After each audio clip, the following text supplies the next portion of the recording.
Unstoppable.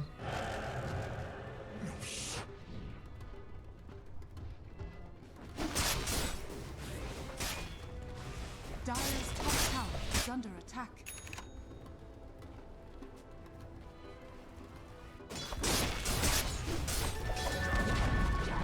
Dire's top tower has fallen.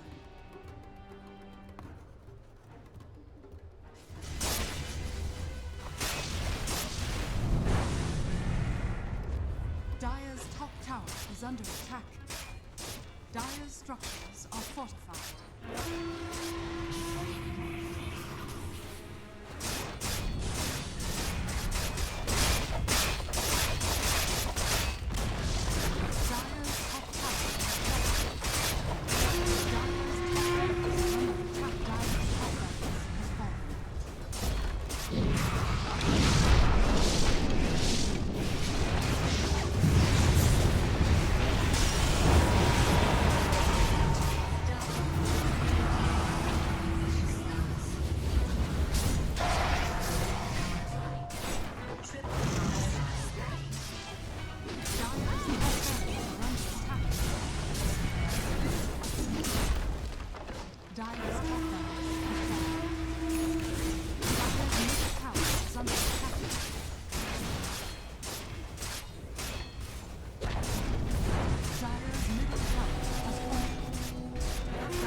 Dire's middle barracks has fallen. Dire's middle barracks has fallen. Dire's bottom tower is under attack.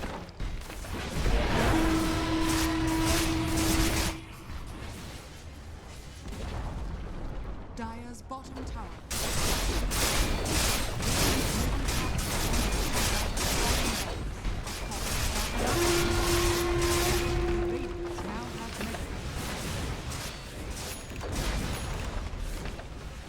Dire's middle tower is under attack. Radiant's bottom tower is under attack.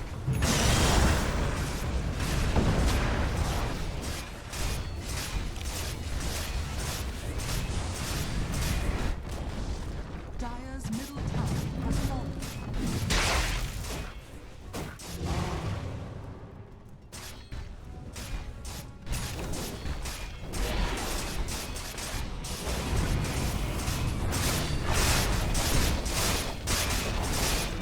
Dire's middle tower has fallen.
Dire's top tower is under attack.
Invisibility.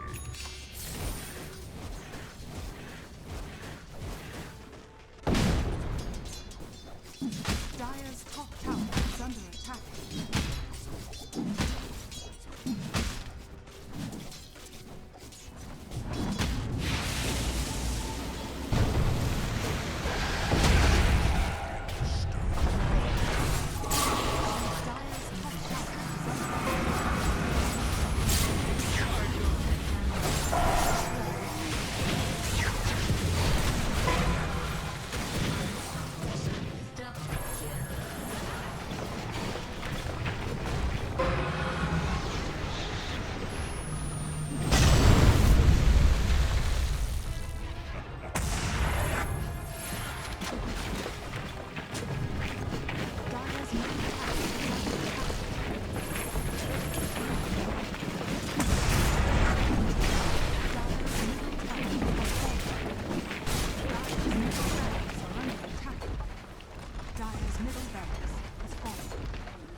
Dire's bottom barracks has fallen.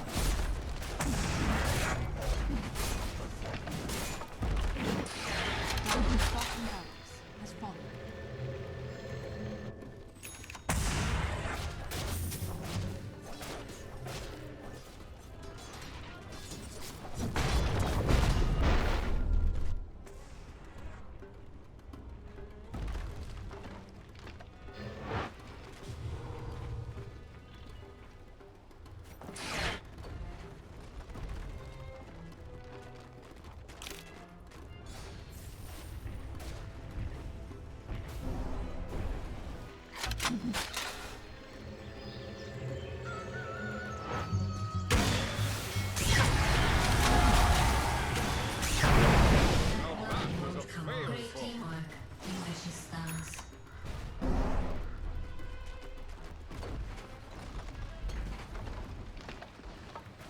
Dire's middle tower is under attack. Dire's middle tower has fallen.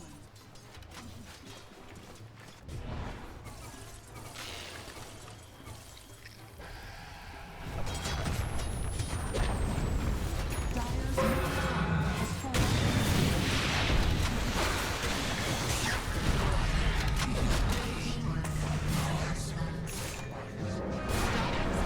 Dire's is under attack. War criminal.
Dire's top tower is under attack.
Radiant's bottom tower is under attack.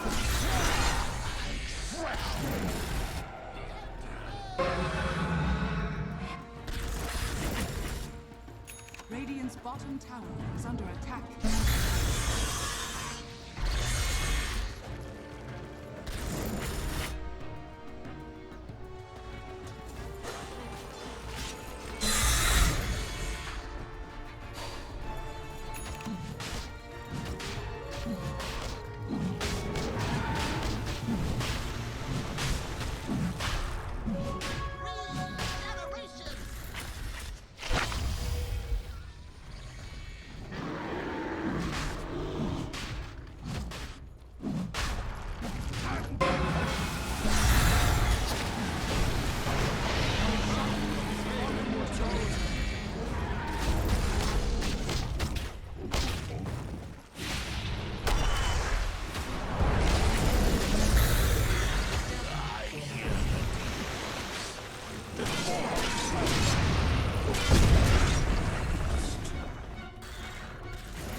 Sweet. Haste.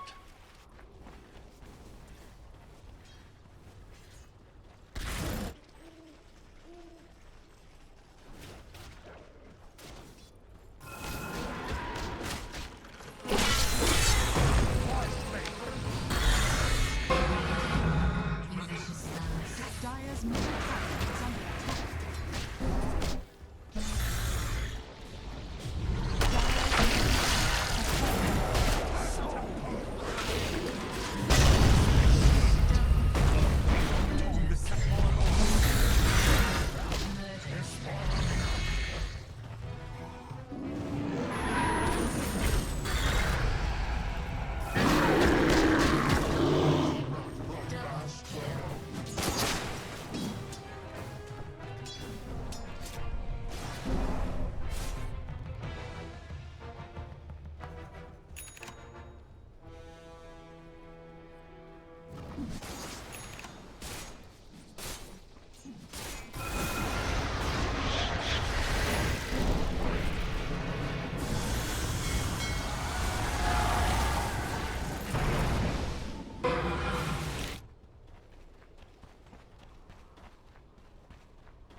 Dire's middle tower is under attack.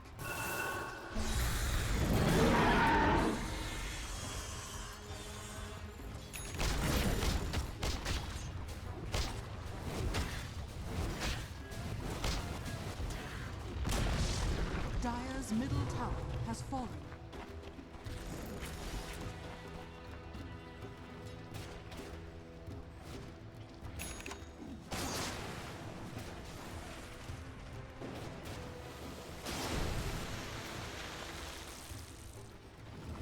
Radiant's top tower is under attack.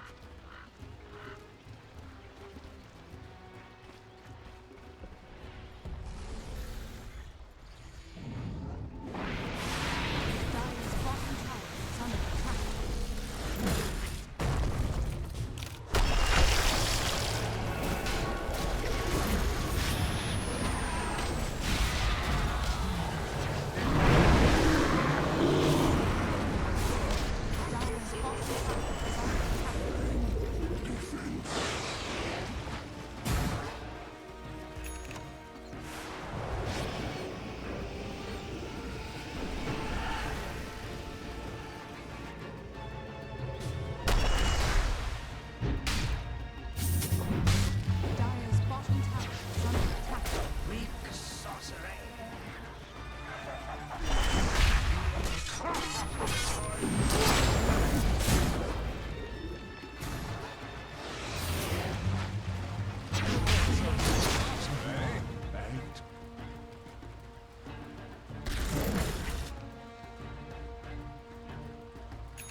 Thanks to you.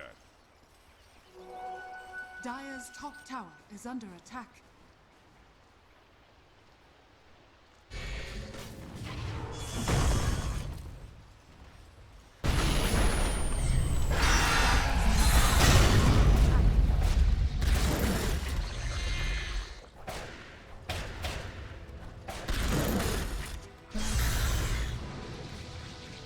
Radiant's middle tower is under attack.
Fortified.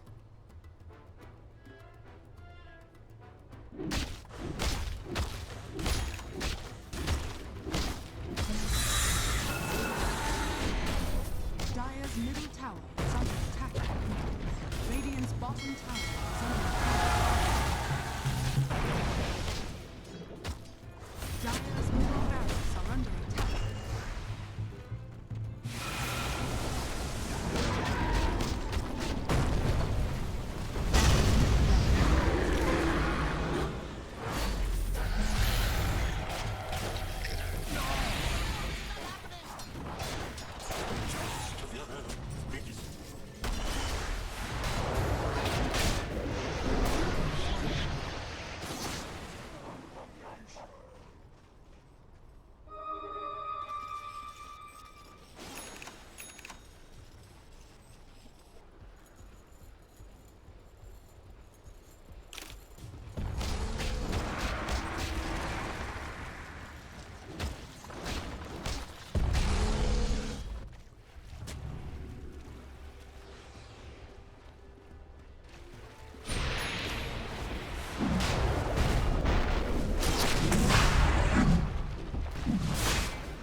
Radiant's bottom tower is under attack.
Radiant's bottom tower is under attack.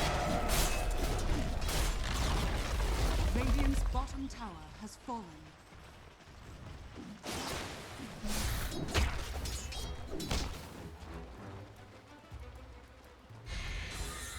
Radiant's bottom tower is under attack. Radiant structures are fortified.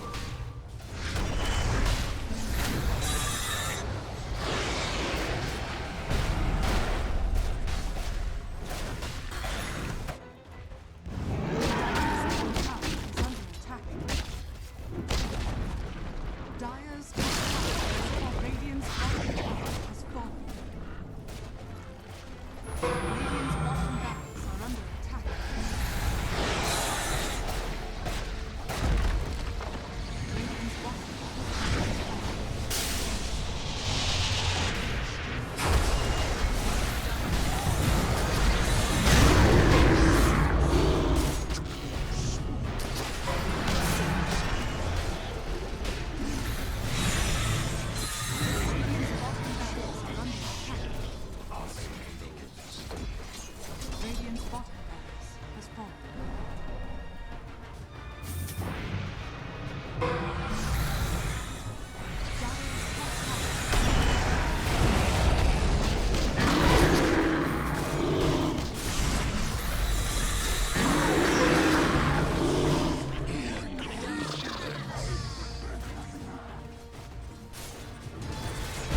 Dire's top tower is under attack.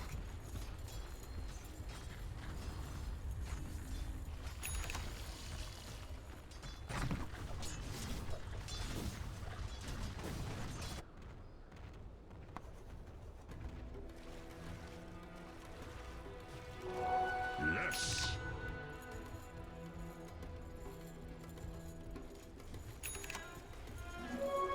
Cleaver's edge will never die.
Dire's middle barracks are under attack.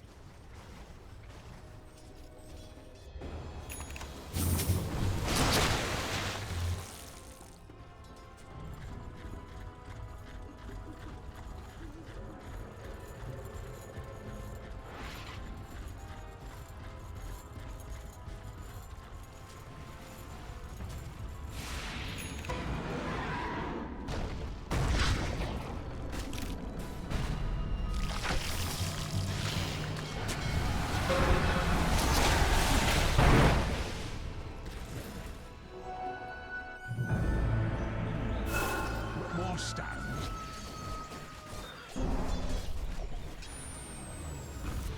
Illusion.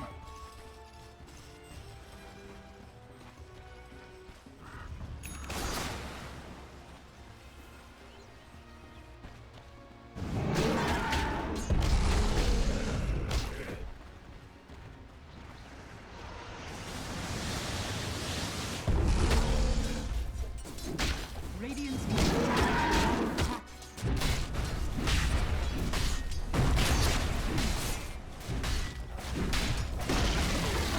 Radiant's middle tower has fallen.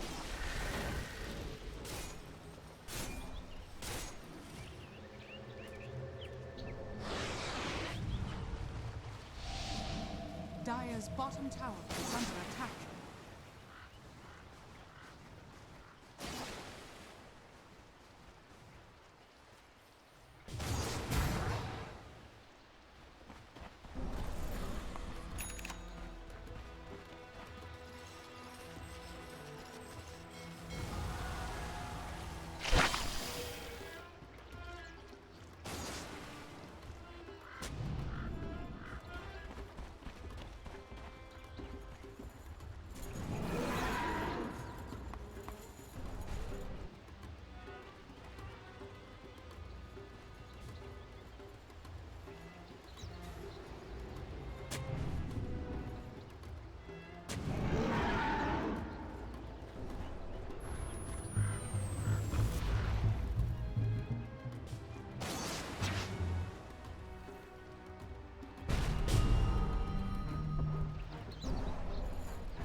Radiant's middle tower is under attack.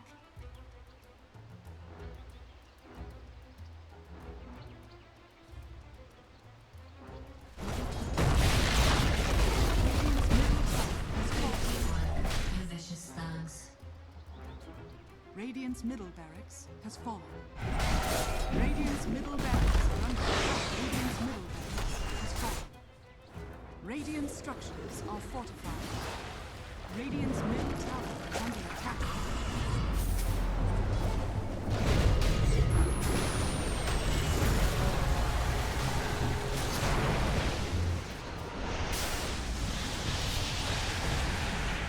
Dire's top tower is under attack. Radiant's ancient is under attack.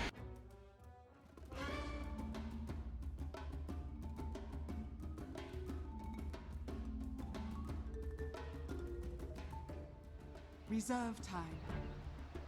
Wings And one of the best performances of the tournament, I would say, for him. So the same idea in terms of initiating here up against someone like that Shadow Fiend. Could be a hero they look towards with a minus Exactly. I think armor. every time NP runs a Drow lineup, they actually do 5 range, though. I do not believe they even throw in like a random melee hero. They just want to take complete abuse of it. That is true. And with the MSS bat still there too, it's kind of like that last one that really fits into it too. Yeah. Yeah, we've also seen StarLadder be a little bit hit or miss. You know, maybe before this tournament he seemed like a more valuable hero, and we've seen a few games, even in the hands of NP, where the StarLadder has a good start and then kind of falls flat in the big game. Definitely a risky pick. Wings thinking about this though, delving into the reserve time as they move into their 4th. Still a lot of options here to round out this draft. And I guess we didn't talk about it yet, but the other big thing about that Shadow Fiend too is the abuse, right? We'll be having the cogs coming out here, the stealing of the souls in the fountain. And not something we've got to see this whole tournament. We were kind of like, every time the clock came out, we were like, Shadow Fiend, maybe? More than likely, you probably will see, yeah. Nice way to start up, because you were mentioning how important that matchup is in the mid lane. Yeah. And we've seen a lot of Warlock teams, when they pick Warlock, they just dual lane a middle. And all they have to do, it's going to be really easy to avoid, like Rubik smoking in, you know, picking him up, throwing him back into Arrow with the Warlock always next to him. It's going to be extremely hard to gank Shadow Fiend, which is what you have to do as Shadow Fiend.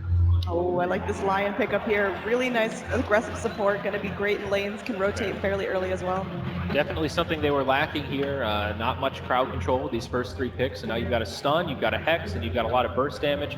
Also gives you a little protection against any kind of illusions, having that mana drain, which of course instant kills illusions. Yeah, and the last time Wings got him, we saw him just get totally out of control. He had like a 15-minute drums into like an 18-minute blink or something along those lines. Just Lion depends on levels. So in dual lanes, he gets a lot more levels. We see that a lot more. But if it's in a tri lane, expect him to be extremely under leveled. But I think Wings knows that.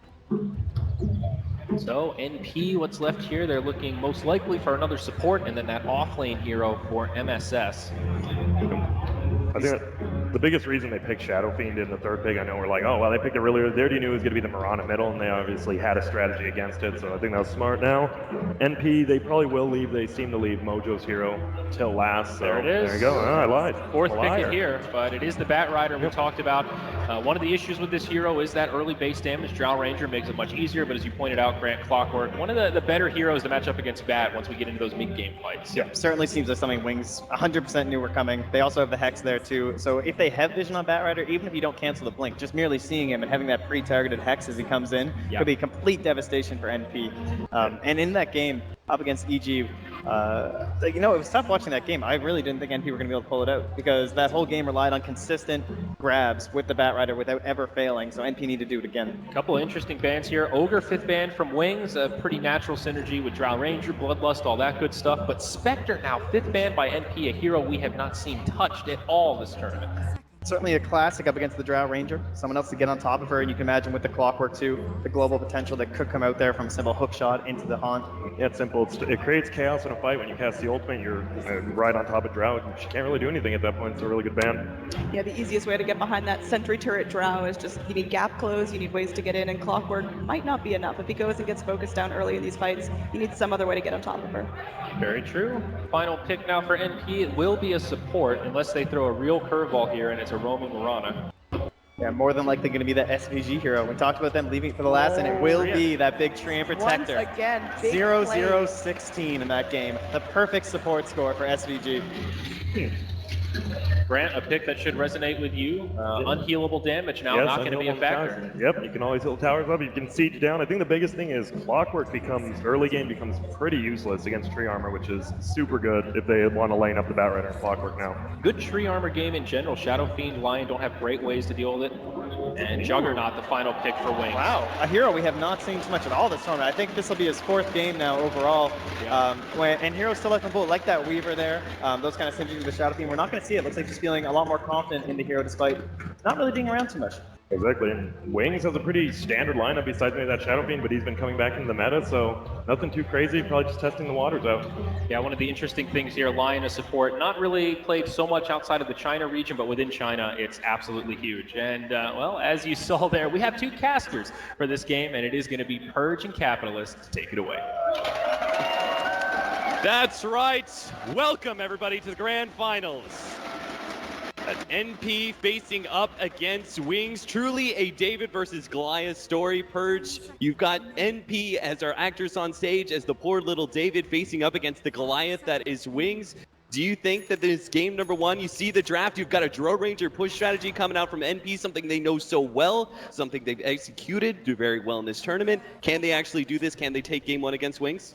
I think they actually can. They have some really good tools for the things that Wings has going for them, namely the anti-clockwork stuff. Rubik can lift the clockwork, throw them out of the cogs. They can throw a flame break.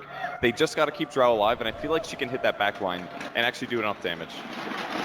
And on top of that, they've also got a Trim Protector as well, just to try to keep their heroes alive more often. I think it's really what NP needs in the laning stage to also transition. And they've got a Mirana in the mid lane. Normally Jug's pretty good against that, but having a Drow Ranger aura on top of that should give him a big benefit. Yeah, we've already seen the success of the Train Protector and him being able to protect some of those outer towers via living armor. And Wings, on their side, they're playing a very aggressive lineup, right? You've got a Juggernaut carry with a Shadow Fiend mid. There's a bit of farming between the two of them, but in our off-lane position, a Clockwork, probably the most aggressive off-laner you're going to be seeing in this patch. As soon as he hits level 6, he's going to be looking for kills after kills, and this is something that Wings are very notable for, right? They're good on aggression. All right, we're already going to start off with the early SF cheese. We got some full-out souls for Blink. 15 bonus souls gives him 30 damage to start the game. That is a huge beginning, and Drow Ranger Aura doesn't look so hot anymore, does it? No, it really doesn't. Our poor Murata is going to have a very hard time CSing against this SF, and this is already just the start for Wings, right? They're going to be able to give SF a good laning phase thanks to the early souls that he's got, and then you're going to have this Clockwork coming in relatively early to give SF even more space.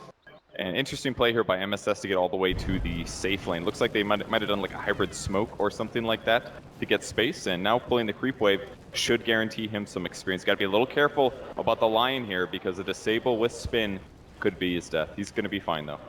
Ice trying to block it off as best as possible. MSS will be able to pull the creep wave successfully all the way back, it seems. The support's unable to do anything here, but NP already going for the early gank. They know Blink has those extra souls. They're trying to get the... Oh no, the failed telekinesis arrow! But it looks like they still got undead. NP, they'll take first blood and bring those souls back down to 8.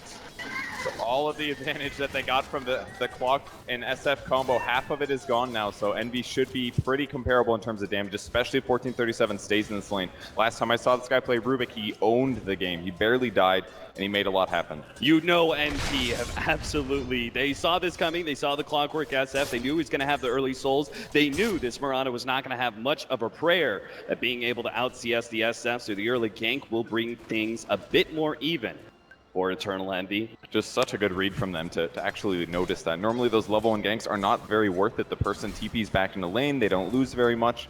But that time, really important. The downside though is that Clock's almost level 3 already, and that's because the supports were busy being in the mid lane. A little surprising in some ways that Wings didn't react to that. He should have maybe noticed faster that the supports were gone.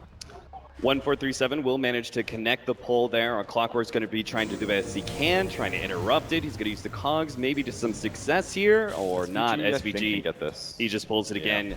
And so NP start getting that tight grip on the lane. They gave Faith Beyond, as you said, a little bit of space to work, but they're going to shut that down as soon as possible as they return back to lane. Meanwhile, MSS, he's trying to be a bit of a harassive force here as our off-lane Bat Rider, not choosing to go into the jungle just yet. With just boots, he's trying to make the lane work, and he's doing all right for himself at level 2.5. Yeah, not doing nearly as well as the Clockwork, though, and I think that's the scary thing about what Wings has going for them. That's the hero that's going to counter-initiate when Bat Rider grabs people in the mid-game. So if Faith Beyond does too well here, this has got to be scary for NP. Yeah, you could see 1437 wants to be able to keep him out of experience range for as much as possible, but he still has to be careful of that 1v1 potential that the Clockwork can pull out with his battery assault. They see us in the mid lane, our SF 6 and what is essentially 1 since he had 15 denies to start. It looks a little inflated. Yeah, the game's just confused. It's just cogs. Nobody cares about those anyways, right? Yeah, so if you look at it like a 7 and 2, right? That means Armoron is actually destroying the lane, doing very well thanks to that early gank from the rotation 2 supports from NP. Yeah. So Envy in a good spot, bottles up about 200 gold until he's got boots as well. Blink's still got to be careful too, because either support rotating could be dangerous, especially as Mirana hits more and more odd levels where Starstorm becomes more effective. Shadow Fiend is always very vulnerable in the lane. Here comes the wraparound. Faith Beyond is going to be caught here. Throws out the cogs, trying to get himself into the trees. He does have a mango to pop that and try and TP out. He's going to do it right in front of these 3 heroes. They're going to try and beat him down before the TP completes, but he's away to safety. Really nicely done there. They didn't want to have to lift that early. Oh, MSS, he might have just found an opening. Managed to get over Ice Ice with a couple of sticky napalm stacks, and he gets him too.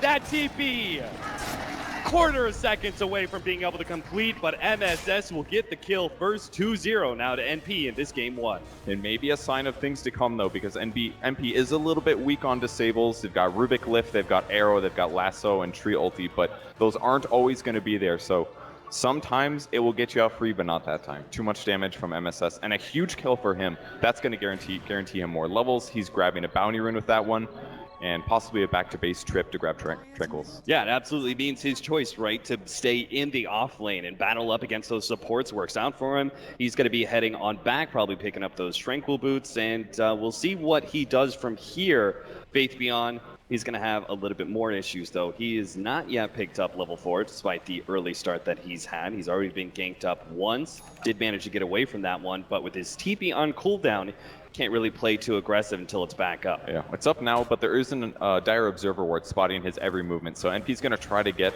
behind him, try to leech seed him, and set up more disables. But for now, it's difficult, at least until Drow hits level 6. Once she does, then there's way more damage, and something like a TP isn't going to be a solution. So it looks like Bat's looking for stacks right now. He wants to see if there's too many stacks, and if so, he's going to steal them from the Shadow Fiend. But the medium camp's gone. It's only a 2 stack. It's decent. He'll go for it, I think. Yeah, absolutely worth his time, right? But if he's not in lane, he doesn't know where those supports are, and those supports of Wings are actually trying to make a tricky rotation here. They've seen how aggressive that NP has been on Faith Beyond so far. It looks like they're going to try and punish NP for doing so, but NP not taking the bait just yet. They're actually just focusing on a pull for now. Draw Ranger steps a little bit too forward, though. Ice Ice looks for the be able to get the stun, but a nice gust backwards. AUI will keep himself alive against the rotation. It's very scary there. If he lands that disable, it could be Clockwork keeping him under tower range and getting a kill. He's got to keep getting levels, keep getting last hits, and guarantee plus damage from Mirana. That ward that MSS did place in the large camp in the enemy jungle is also going to be instrumental, because if SF does end up spending time farming there, it'll let them potentially smoke gank him and kill him in the early game. 1437, going to be caught inside the cogs, has the telekinesis, but the gods, it pushes him down for the telekinesis, and that means Faith Beyond stays right where he was inside the cogs, plinking away with the battery assault, gets the kill. Finally getting Wings on the board. That's a huge mistake from NP. They actually killed the Rubik there with the gust, but the actual lift in the first place was so delayed that I think AUI got confused. As soon as he's in there with the cogs, you got to throw him out. Don't let him get the battery assault damage. And it was so delayed that AUI tried to save him, and it just counteracted the telekinesis move. Oh, Eternal Levy going to be caught by rotation. SF wraps around the lane, and now we have Innocence on the other side. Eternal Levy kind of sandwiched in. He's going to try and dodge these ranges. One of them is down. He turns and fights, knowing that he's dead. There is no escape. Wings even it up 2-2. Nice rotation from the Warlock, though. Oh, the spin goes out. MSS trying to get away, but the Firefly will not allow him to escape Shadow's grasp. There's no follow-up there from Triant there. mostly a survivability hero, and Living Armor is just not good against spin. It cuts right through it. So not looking so good for NP now. 2 big deaths here. Good rotations from Wings, and this is pretty much characteristic of how they play. They do a lot with very little. Things that your opponents don't expect them to get value out of. Yeah, we've had 2 very early and aggressive rotations from both of these supports. It really does seem like this is what's determining the laning phase so far, is their rotations around to these lanes. NP with the early gank on the SF, and of course Wings with that rotation up and attempt. Top lane, Faith Beyond in some trouble, trying to get himself into the trees. He's actually going to battery assault and run straight through the Joro Ranger, hoping to be able to slow down those right clicks, gets a little bit of time to get a healing salve off, and puts himself in the trees, hoping, praying that he'll be able to get a TP out, but that's just not the case. Fortune 37 on the other side of the trees finds him. NP not done just yet, though. Look at this. SVG trying to set this one up. They're going to try and slow down Blink, lead him into the arrow. There's no escape here. MSS, he's going to come in too. SF dies the second time in this game as NP back-to-back ganks, both the top and mid lane. Really good scout there by SVG, knowing that the SF's not in lane, therefore he's in the jungle. It's going to take 2 hits here on the courier. Well, there's one punch. MSS, can he get the other? No. Tries to meet it, but smooth flying out. And somebody paying really good attention there. Would have been a huge snipe, giving a lot of gold to, most importantly, Rubik and the Treant. Normally a little bit more gimped in terms of how much gold they have. But they're definitely using their hero's time very well, scouting out the SF gank there, and now just controlling the enemy jungle. Normally this doesn't even happen until the tier 1 tower is dead, but they did this earlier. The Treant invis just sets up so much with Batrider. Faith Beyond gets another kill on the Rubik. Meanwhile, we're going to follow MSS as he's been given the early nature's guides by SVG's Treant Protector. And he's sitting invis behind this push of Wings. They've got both their supports as well as Shadow. Shadow very farmed, top net worth of the game so far, and he has his Omni Slash ready to go. But when Instant separates himself from the 2 of them, he becomes potentially easy pickings for the Batrider. Does what damage he can, but the Healing Ward is now coming in. As long as reinforcements are here, MSS can't go for this kill, and Innocence will stay alive. MSS caught by a small stun. They do have the Omni Slash. They're going to go for it over the cliff, into the trees, and they've got him. Wings punish the offlaner for his attempt at a kill on the supports. NP, though, they're still going to try and line this one up. All of a sudden, with the invis pop out the arrow, they're going to still try and kill MSN, so they got him dead right. But now Shadow is right in the middle of 2 heroes with the spin. He's going to focus on 1437 right now, but he doesn't do enough damage. Faith Beyond's here with the battery assault. He's got level 6 as well. Mango is ready to go for the hook shot. If NP tries to leap away from this one, if Faith Beyond can follow, he's got the hook shot. He leans in, but he's got the damage with the raise as well. They get the kill over the top. Now Faith Beyond riding on the retreat. Blink, though, he pops the ultimate, and NP caught by surprise by that one. The nuke damage is going to bring MSS low with the extra bit of spin damage. Not quite enough. MSS gets over the cliff, and with some sweet flying there on the Firefly, he will manage to get himself away from that danger zone. 6-6 now as both teams walk away licking their wounds. 10 minutes in. It's been a very action-packed game so far, Kevin. Looking a little iffy for both teams. NP almost losing 4 heroes there, but only 2 dropping on the benefit for them.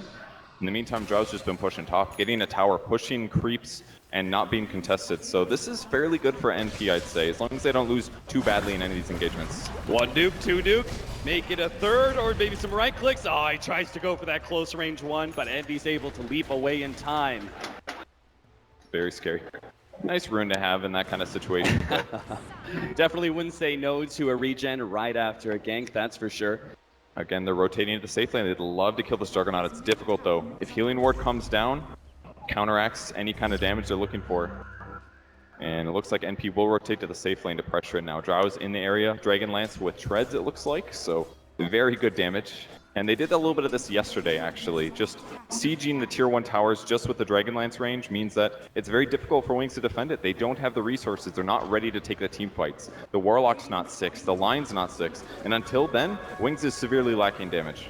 So NP are just going to get a free push out of this one, rotating 4 heroes to the bottom lane. Joro Ranger and the crew will take that tier 1. And looks like Wings, they're going to try and pressure mid. 3 heroes rotating and abandoning their safe lane and abandoning that tower in exchange for some pressure on the mid lane in return. But the tower's already gone to the bottom lane, and Living Armor will repair the damage, the small amount of damage that Wings were able to pull it out. Now here comes the wraparound. NP smoke up. After taking that tower, they're going to run at Faith Beyond here, but he's somewhere in the trees. Can they find him? A sneaky napalm would show this one, but oh, what a hook shot. Managed to get the Cogs into 2. Shadow's still going to be able to follow this one up, but a Cogs acts as a natural barrier. He can't quite get there for the spin damage, and now the Moonlight Shadow will allow NP to be able to retreat. They're actually going to go and pick up Faith Beyond, see if they can get this quick kill, pull into the arrow, but NP not in range in time.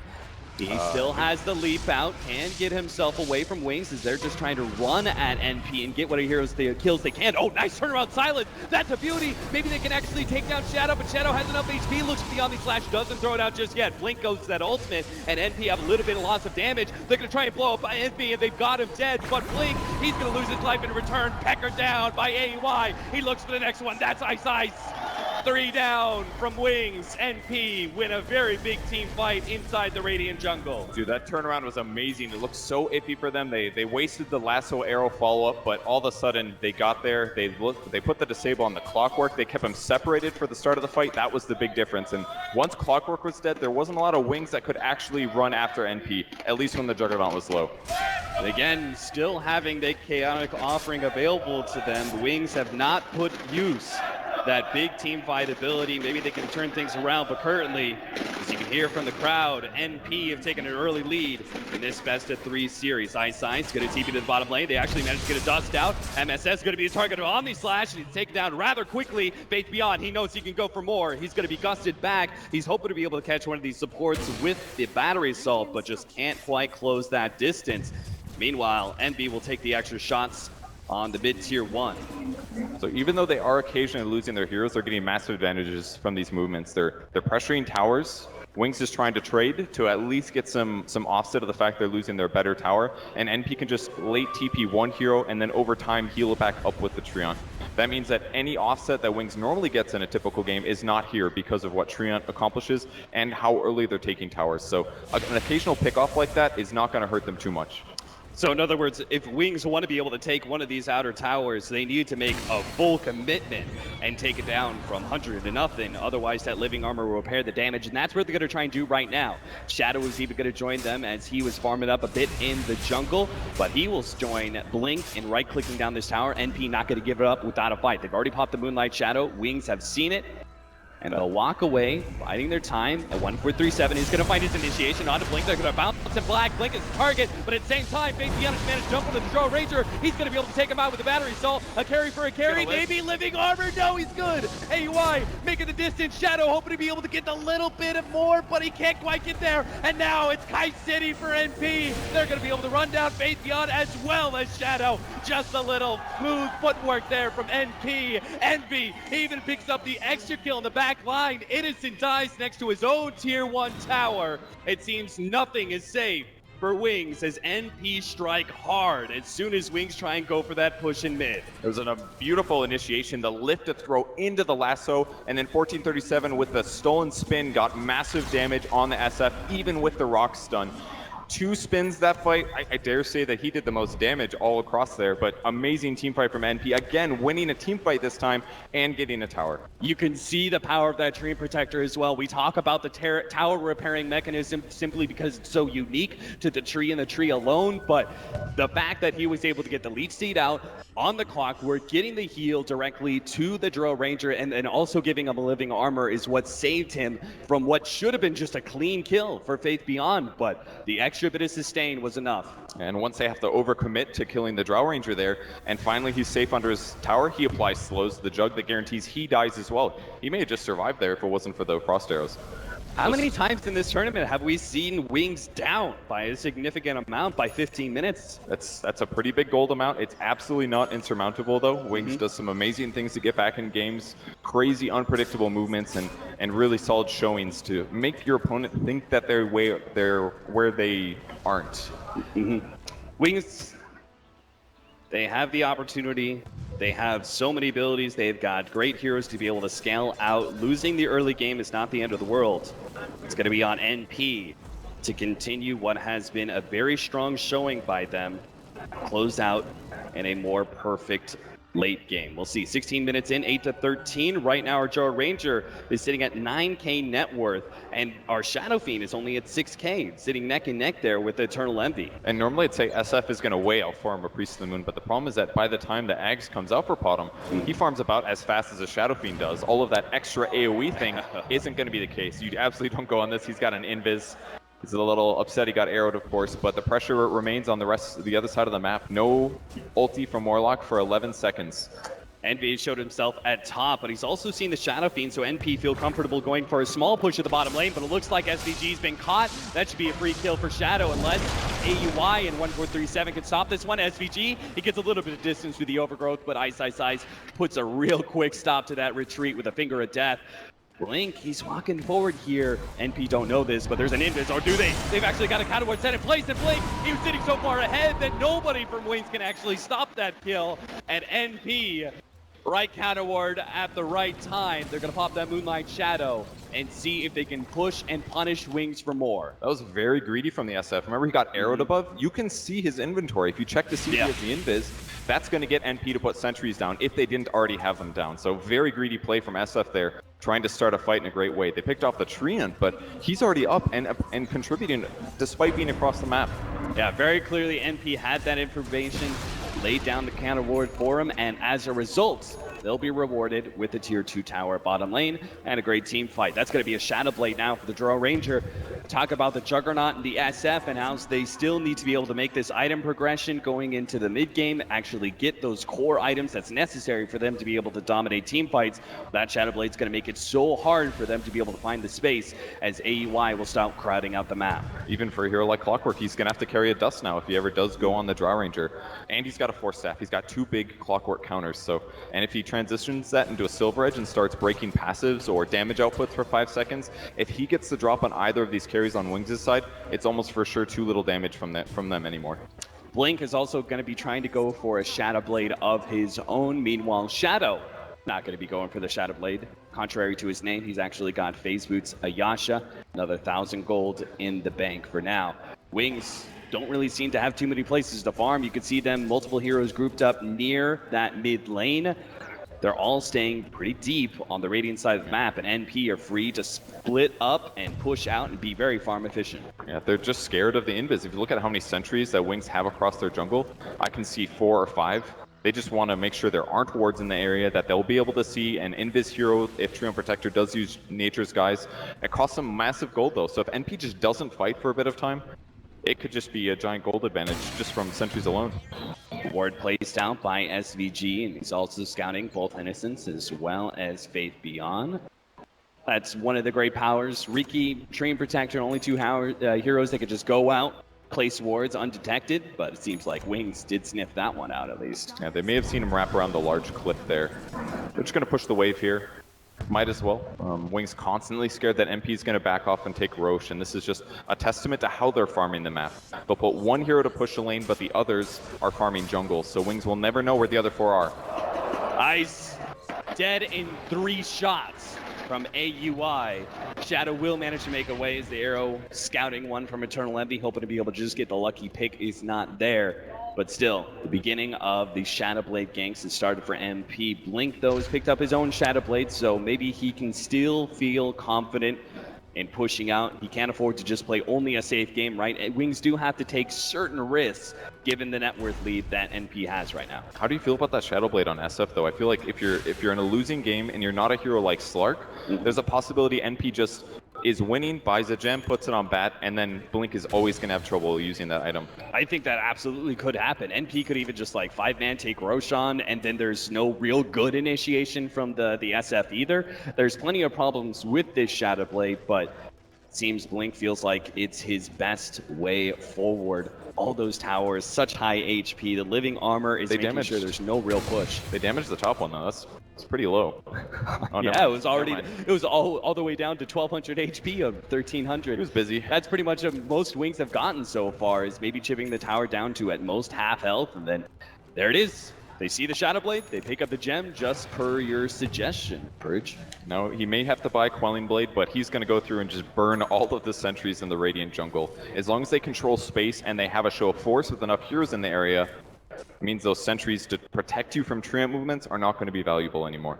And it does mean, in some ways, right, Wings have to have a plan then. They have to be able to fight NP because the gem, it's going to just play a very active force in limiting map control for Wings, but it also can play an opportunity, right? If they win a team fight, get the gem into their own hands, then things can significantly start shifting around. That's absolutely right. With Tree as well as Mirana ulti, two big invisible skills completely countered there. Podum's got to be careful on the top lane. If he goes down and he doesn't have buyback, that's almost for sure a tier 1 tower falling, despite through Tree heal. So NP finally going to make a show of force through the enemy jungle. All of their wards there have been denied, at least with sentries, so this is the moment where they start breaking them and replace their own observer wards so they can make good movement decisions. Because right now they're playing blind. Couple invis heroes and a smoke even. NP walking on through. There are multiple heroes of Wings here at the top lane. They're trying to eat through this living armor that's been laid out. Eternal Envy and AUI are already positioned to defend by themselves, but they may need some extra support as Ice managed to find the initiation and blows up Envy, and now they're going to be able to get the hook shot onto AUI as well. The two cores thought they could defend, but they just may be victims to the Wings push out as they get behind the tier 1 tower and claim both of those cores. NP not in a position to do anything to turn things around. Worst case scenario there for NP, losing their two most farmed heroes, and AUI used his force to try to save the Mirana, but they still died. If he had a force of his own left over, at least he could have saved himself, but actually worst case there. And now Juggernaut's actually farming the Mirana, surprisingly. And that's all because of the sentry gold that Wings spent to deward their jungle. That gave them some safe jungle space for once. And then NP thought that maybe there was only 2 Wings heroes top. Instead, it was the whole team, and they get a great fight.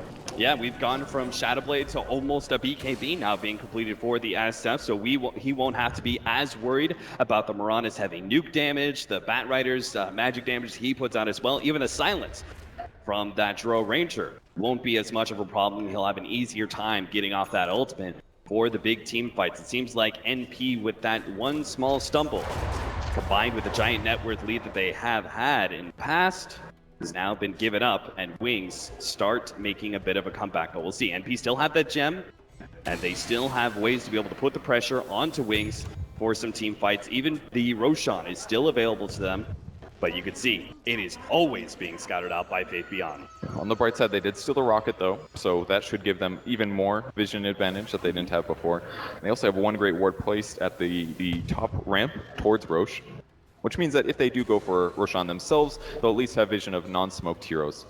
Might not be enough, though. Wings is looking like they're out farming their opponents. NP is just playing a little too roamy with about 3 of their cores. Really, it's just the Drow Ranger as well as Mirana farming, but Mirana's been dedicated almost entirely to split farm, trying to do the dangerous farm, pushing out the lanes that there may be a gank towards, and then it's just Drow Ranger farming. So that's not going to compete to the 2 to 3 heroes on Wings that are picking up neutrals right now. Combined with the early lead that NP had, as well as the fact that Wings has some heroes that scale pretty well, it seems like their game plan is going to be mostly trying to survive and draw this game out, prevent the Drow Ranger pushes. So it's up to NP to really determine the tempo of this game. They're going to try and do Roshan right now and try and go for the pushes after, but Faith Beyond, he's already scouted that out with the rocket. He's got the hook shot ready to go. Roshan's going to be dying soon. See if the Clockwork saw. He's trying to block it with his hero since it's invis. Make sure there's no opportunity for Nate to steal. That's SVG with the invis play. Managed to block out the hook shot, and Faith Beyond gets ripped apart by Eternal Envy and AUI. Now they look for more. MSS being the distracting force against the 4-man. Wings managed to get ahead of that Earth Spike. Will not go down here, and AUI's found his mark. He goes for Shadow. Unable to get the silence out in time, but a stolen ulti slash, and 1437 brings one down almost by himself. Finger of death, and an ultimate drop by the SF, even Warlock ultimate, and he's somehow still alive. He makes it to the back lines, and NP do not drop a hero in that team fight. They claim Roshan. They get 3 kills as Eternal Envy picks up the Warlock, and they get Aegis.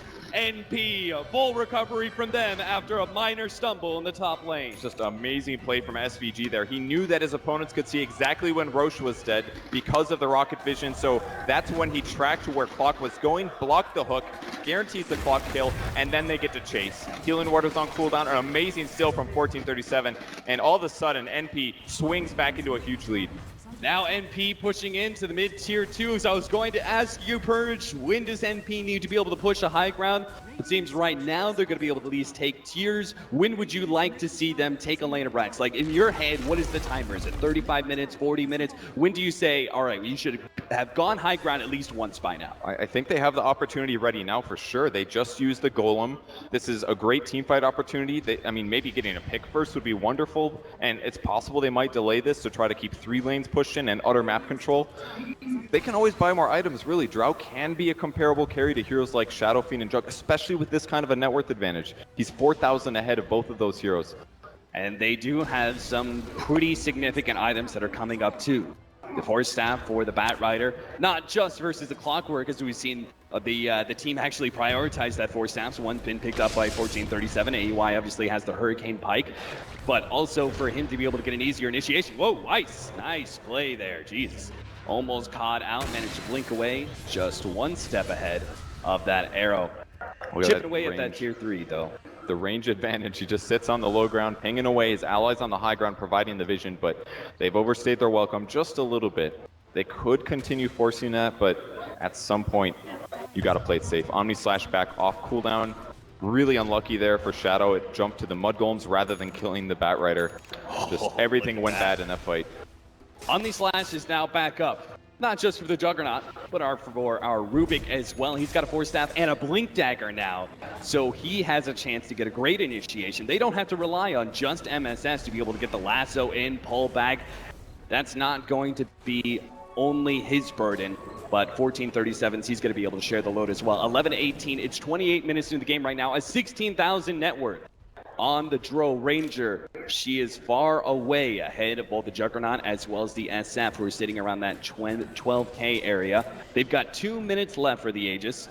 We'll see whether or not NP are going to go for that high ground push with this extra light that they have, or if Wings are going to catch them beforehand. A small fish here for Wings with their 3 heroes. E-Blade picked up on Drow Ranger, very uncommon purchase, but why let Mirana have all the glory with that, right? You can be the one that sets up the combo, and she has higher agility anyway, so the initial nuke should actually hit quite hard. Yeah, the Ethereal Blade is a great agility item. Most people think about it as just being able to burst down heroes like Morphling or Mirana, but it actually gives you a really good amount of agility. It's just a base item, and now he's got his own defensive ability against Omni Slash. So even if somehow the Juggernaut is able to get on top of AEY, he not only has the Hurricane Pike, but he also now has that Ethereal State he can apply to himself. Good pickup if you want to finish a kill, that's for sure. Could be even Clockwork, for example. Got to be careful about Blade Mail, though. Not very strong against magic damage. And he's backed up from his allies. 2 Wings heroes still on the bot lane, trying to split push and get some advantage, but the tower is getting really low. It's nighttime as well, so he's got to take tower damage with this one. Arrow goes out. A little bit of scout there from NP. Will not connect with anything. Good deny from our Shadow. Whoa! Force Staff, aggressive Force Staff, and push the AUI into the cogs. They're trying to hold on to the hook shot, but a quick Force Staff out from AUI, and he'll actually take that melee Rax before Wings have the opportunity to do anything. The 29-minute barracks, I'm going to say that's good for NP here. Definitely ahead of schedule, and just based on the fact that Wings didn't want to fight that just shows what the state of the game is. Wings knows that they have a low chance of winning this fight. It's better to give them the barracks, force them to back off, and try to fish for another kill like they did before with the smoke. They've got to win some fights. It's the best way to get back in the game. Sitting inside the very dark jungle, NP waiting for Wings to poke their head out just a bit too far, get the pick that could allow them to be able to end this game. Wings do start pushing out, but they're heading towards the left side of the map, trying to get some vision down. They get 1 ward. That's all they have for now. It may be not too long until they take that out, but they've got to be careful, especially with where the rockets are coming from. You can tell which area of the map Clockwork is. That should reveal that some of Wings are near the secret shop. So right now, NP's just holding up in the Wings jungle, trying to prevent them from entering that. It lets Wings get across the map, but most of their cores are actually still in the base. They don't want to get caught across. I guess when you have that gem on the enemy team, you've got 2 cores that still need to be able to farm out. You can't just hold on to wards, right? Just because they have a gem. You need to be able to get some vision, some idea of what NP are up to, so you can get some farm on some of these cores. The only one who's really outside the base right now is Faith Beyond. It looks like he could be caught here by AEY. Starts setting up, the right clicks, managed to get a gust. Into the trees he goes. Faith Beyond looks for the TP out. Hurricane Pike looks for the nuke, but it's not enough. The Ethereal Blade that AEY recently picked up will not be the coup de grace. Faith Beyond gets back to the base and creates some space for his team. As you can see, they immediately start pushing out mid, eager for any farm that isn't just inside of their own base. Maybe a little underwhelmed with that E-Blade damage, but that was mostly the raindrop, blocking damage off the top before the magic resistance comes into play. So that would have done way more damage without magic damage block. Eternal Envy, using the Moonlight Shadow, will run into Ice here, looks for the quick nuke. Oh, there it is. Buddy's already been caught by the Hex, and now Faith Beyond's here, but he's blown the hook shot. A leap away, gets Eternal Envy to safety. He's got the Blink Dagger back up, and he's thinking about pushing for more, seeing if maybe he can get an extra kill. The arrow goes out, he sees Innocence, he tries to kill the ward. Envy, uh-oh, that Blink Dagger's not gonna help him out anymore. 2 more seconds till the leap's up. It looks like he can just walk himself away, as the SF not hitting real hard, especially against living armor. Jug in a good spot though, he's gonna go for the Omni. 1437 gonna be slowed down to defuse the blade. He's gotta blink up in a second, someone's gotta get the damage. They can't do it. Rubik away to safety. Now an arrow comes out. Ooh, almost skinning Shadow there. Ulti this. NP, they're feeling confident. They're kind of corralling in. They managed to get the overgrowth to start things off. BKB immediately a spin. They go straight for AUI, but Elastig's going to be able to stop the blink. He's not going to be able to go for that. Drow Ranger caught by the Hex and is going to be blown up by the combination of Ice and Shadow. Meanwhile, the SF lets off the ult, pushing back the rest of NP as they are unable to punish. Drow Ranger gets separated, isolated, and is forced to trade his life away for a Warlock. 1437 deep inside the base, will manage to get his TP out. Pretty good engagement there for Wings. They do still lose the Golem though. The Drow kill, maybe a little unexpected, but landing a disable and then doing Omni Slash during that time period prevents him from using either of his saves, namely the E-Blades. So great move there by Wings, good reading of his inventory. And that's the kind of stuff they need. That was a good fight. They're still getting some net worth advantage here, especially with the Maelstrom here on Jug. It's a cheaper version of the Battle Fury, really, and very good as well at killing heroes like Treant Protector with his armor. Yeah, it's another instance, it's another proc of damage, right, against living armor, so one hit could take down 2 procs of living armor. Another amazing thing it does, it can just jump and disable Blink Daggers when people are expecting to initiate. That kind of unpredictability is something that the best players in the world do not expect, and it absolutely can change games. If only half of your team goes in, the other half gets disabled and expects to go in. Wings, after that pick-off on the Drow Ranger, they're feeling a little bit more confident. They're actually pushed past the river. You can see Shadow inside the Dire Jungle. Some of Wings push through mids. Even Faith Beyond is keeping that bottom lane from getting too close to their base. They are beginning to grind forward. But then again, so is NP. They're not actually too far behind in farm either. You can see still holding a 12,000 net worth lead despite that pickoff. There was no real big bump up in net worth for Wings just because NP holding so much territory to be able to farm. Yep, and Drow Ranger picking up the Ogre Club, most likely going to be a Black King bar. That way he doesn't have to worry about that disable problem in the future. Also makes him very competitive against SF when they both pop BKB. So going back for basically 3 utility items on the hero, not so much damage, but staying alive is the name of the game when you're playing Drow. It's all going to be up to our next Roshan, right? That's going to be the next climax.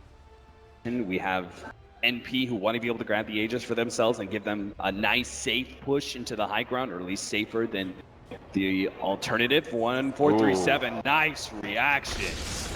Gets away, they're still trying to set up. Eternal Envy won't be caught by that Earth Spike. Faith Beyond tries to get a cog set, but he always going to be slowed down by SVG as well. The nuke comes out, Overgrowth holding him in place. NP keeping their distance, will be able to nuke him from afar, and now they manage to get the initiation. MSS, hard initiation on a Shadow, pulls him back to the rest of the team, and now Wings every man for himself, but they're going to lose Warlock. It's only going to be our SF and a Lion who seem to survive through this team fight. The arrow, oh! It got him. Eternal Envy nails him just before the TP out. Buybacks immediately coming out from Wings as NP have found their opening to potentially end this game. I don't even think he had vision with that arrow. That was just a blind, let's catch somebody. Yep. And he got him. Just the initiation, the fact that Theban was able to blink back after the initiation changed everything in that fight. NP was able to punish so many heroes. SF still up with his ultimate. Juggernaut still has his, but he's dead for 35. No buyback on him. This is the time to get their second racks, and when you're down by 2 racks, okay, they're going to play it safe. They start pinging for Roshan, it looks like. Already the TP rotations have come out. It's rather late. They know Roshan guaranteed is up. It's a good move. So they're not going to take that risk. They're not going to try and go for that second lane of racks. They say, we've already forced buybacks. Let's play it safe. Let's play conservative. Let's just make our lead even bigger. Yep, for 4 more seconds, Juggernaut is dead, and then he can teleport, so he's going to have to start his teleport at the same time NP begins killing Roche. There's no way he's going to make it in time. You saw in that last fight, once the lasso came on a Jug, he died real fast despite being magic immune. The physical damage from Drow Aura is really paying off here. Yeah, this Mirana is turning into quite the physical and magical damage menace, right? With that Aghanim Scepter and the double nuke that comes out, but then he's also got a decent amount of stats and the Drow Ranger Aura to give him even more physical damage. He's actually hitting, look at that, 275 damage a hit, and he's got the Ethereal Blade nuke damage with Starstorm. What do you advocate for his build next?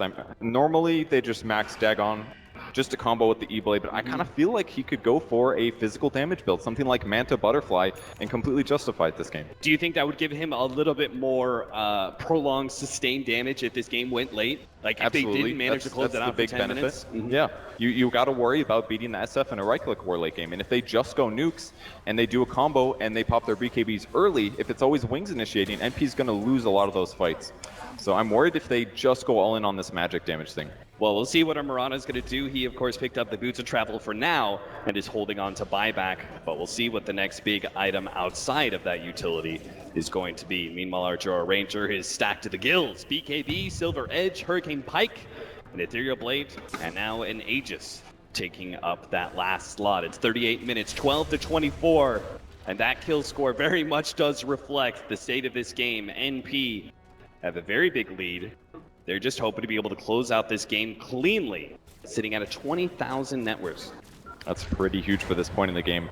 But Wings still does have the teamfight potential. Things like Fatal Bonds can't be underestimated, especially a well-placed Omni Slash. Maybe from either team. Now we're just getting luxury items.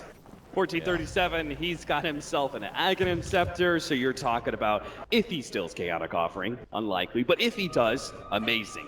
Finger of Death, Clockwork Hook, Omni Slash, it's all good. Literally any spell that he could steal would be pretty good this game, especially the ultimates. Lots of great basic skills as well. He's been definitely leveraging his hero in a great way. I think he can easily handle the Ags here, and it could give them a really easy team fight if he plays well. Well, here it comes, NP, with what seems to be an unstoppable push. AUI is going to be leading the front lines, but the SF's right on top of him. He's going to let loose that ultimate, but they already get the Hurricane Pike away. AUI, he survives, doesn't take hardly any damage whatsoever, and before the push has ever even really started, they already know one ultimate is down for Wings. They're at even more of a disadvantage than they were before. It was a really good try, but very dangerous. They had no sentries placed up to cover AUI from an invis hero. The good attempt could have burst down the Aegis instantly. Oh, he gets it. Don't tell me. That's eggs. He's got a Blink Dagger, a Force Staff, and he has the opportunity to dish out some serious damage with the Requiem of the Souls. That's also going to heal him if he's able to channel it out. It's an amazing ability. Lowers movement speed, lowers damage output. He just has to get that off in the team fight, and I think NP is going to be able to win it. We'll see if that team fight ever occurs. Wings, they need to find their initiation now. They start going at AUI. They Force Staff him in deeper inside the base, but he gets there. Force Staff and he gets out. Now the arrow onto the SF, and he's in some serious trouble. Already down to half HP and ticking down as the damage from Flame Break brings him a bit lower. AUI, the rest of his boys, though, pretty happy with the way that engagement went. They back up and will start healing AUI. They don't want to give up this Aegis for free just yet. They haven't used any big-time ultimates. They haven't even blown their BKBs yet, so they've still got everything to be able to win this next push. Wings is playing so carefully here. They don't want to even use the BKB on Blink until maybe even he buys back here. There's the combo going through. Again, the Ethereal Blade, the big nuke damage comes out, and he holds onto that BKB. Now the initiation, but a quick Manta. And Shadow able to dodge that one. They're going to immediately turn and try and go for Eternal Envy. He's so close, he puts the BKB, but he still goes down. Now Wings can push forward and look for more. He's got no jump. He managed to get AUI inside. Hurricane Pike managed to get out. They get the Rubik instead. AUI is getting away. Wings chasing for more. They want to be able to pick up so much, but they only have so much catch in this world. Wings will pick up 2 kills and hold their base. against NP. 2 BKB charges used as well off the NP squad. That Lion Stun changed everything, catching both Drow Ranger and just at the end, the Rubik as well when he was trying to channel his ultimate. And the Chaotic Offering follow-up meant that they had to retreat to high ground. And again, they would have turned if he got his Requiem off, but twice in a row got interrupted, and finally he died. Gem now picked up for Wings. They're holding things. The mid-Rax is gone, and the other two are vulnerable. But if they just keep winning fights or little engagements like this, at some point they will win the game.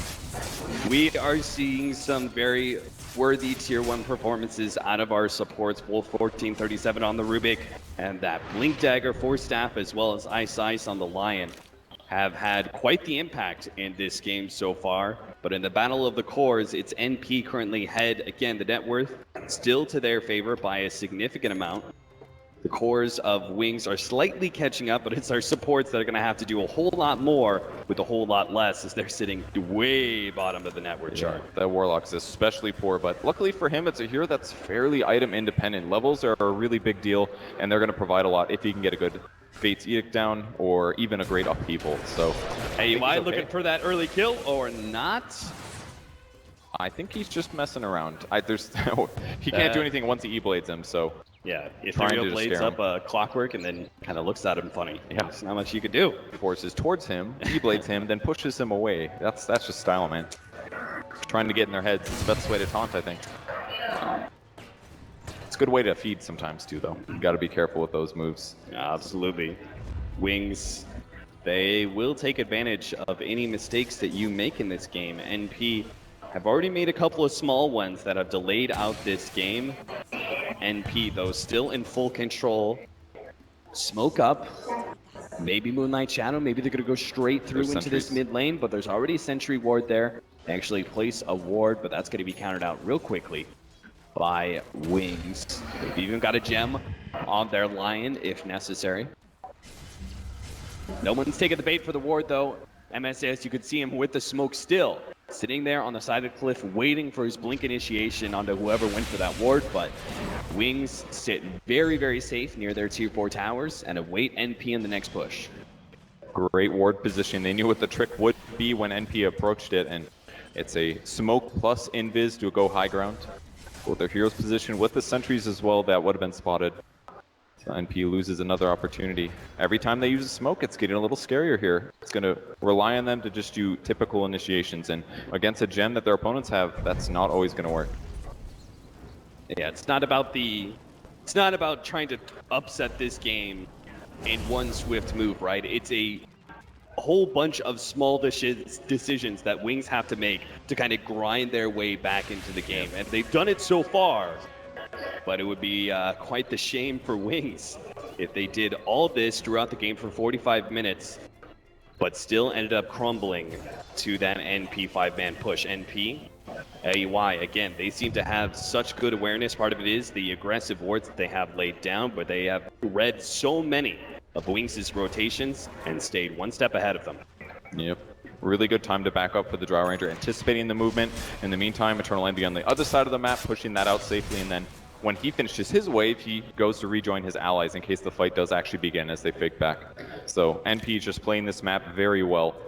Any grab on any lane could be great. This SF1, NP's playing it ahead. There it is. MSS managed to get the lasso onto Blink, pulling it back straight into the arrow. The extra bit of nuke damage, and Blink will fall.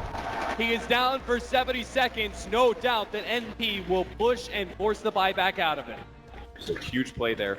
Basically, NP thinking next level. Wings isn't going to fight bottom. They're going to push out one mid, and Batrider got the catch. That should be able to force the buyback. I like what Eternal Envy is already doing. He's trying to push out that top lane. The tier 3 is already gone, right? Wings, they won't be given this opportunity. Just, let them have the lane of Rax. We'll hold on to buyback because both lanes of Rax are being threatened. Yeah, and now they're going to be spread out. They're going to have to defend with 2 heroes, which means they can actually take a fight somewhere like bottom, and Envy can TP there. Shadow already forced to use the spin in order to dodge the arrow placed out by Eternal Envy, and AEY gets a couple of shots on that tower. Still 30 more seconds left on that death timer for the SF. Fate Beyond gets his initiation, tries to run himself away. The nuke damage almost finishing him off, but it's not quite enough, and it will. A little bit more tick damage, but a big chaotic offering. The buyback's out for the SF, but they need...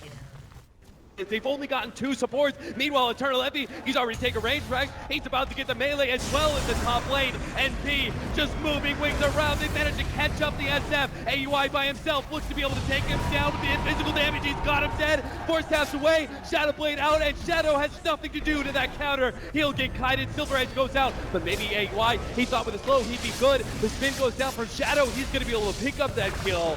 They finally get something out of this core position. Ice Knight Force Staff gets away, and they'll be able to get an extra kill on MSS's Batrider as well. They still have their SF dead for 60 seconds, and they lost that lane to the top lane. But Wings will push this game just a little bit further. 3 dead heroes on NP finally gives Wings some chance to move across the map and try to take some towers. They are going to stuff the battle through tree armor, but they're so far away from getting a barracks due to all of the defense that NP had from the start of the game until now. Towers are not going to equalize this game when you have 2 exposed barracks. Once those fall, there's almost no way they defend. I'd like to personally congratulate Wings. Oh, maybe I'm speaking too soon.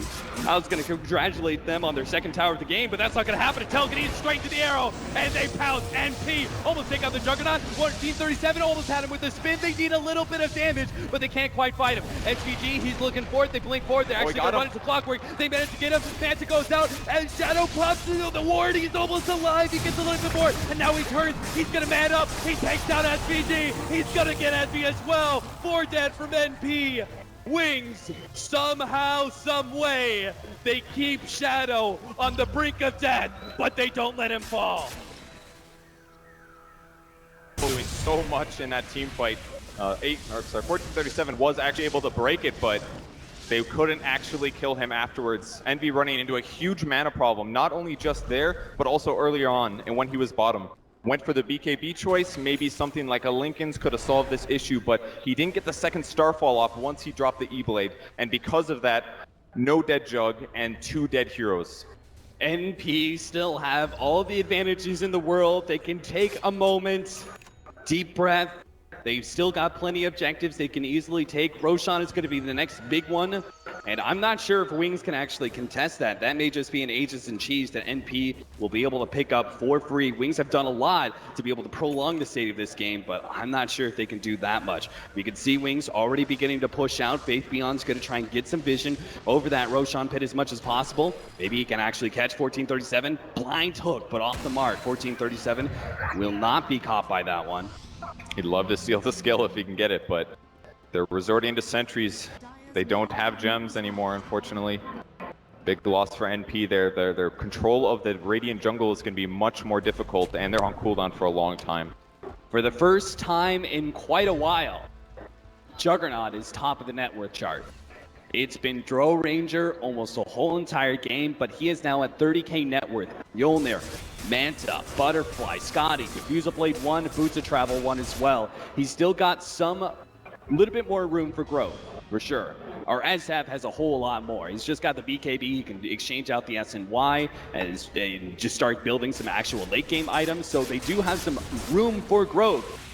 But this is one of the tougher parts of the game where Wings start feeling comfortable pushing out, but it's also because they have to. They're 1 lane of racks from going up against Megas, and even any sneaky maneuver from NP no TPs could take unblocked. it so quickly, and we're seeing that right now. No TPs whatsoever, not enough anyway, potentially to be able to stop this push in. They've already managed to catch Shadow, but they can't output the damage fast enough, it seems. That Butterfly going to work. Shadow will survive through the lasso, and NP on the retreat now, but they might just be caught on the other side. Look to the right, it's Faith Beyond, here he is, he's showing up, he's caught SVG. Inside the cogs, they have the vision. Battery Assault will stop that TP out from SVG. They get 1. NP's first attempt at a sneaky backdoor in that bottom lane of racks is denied.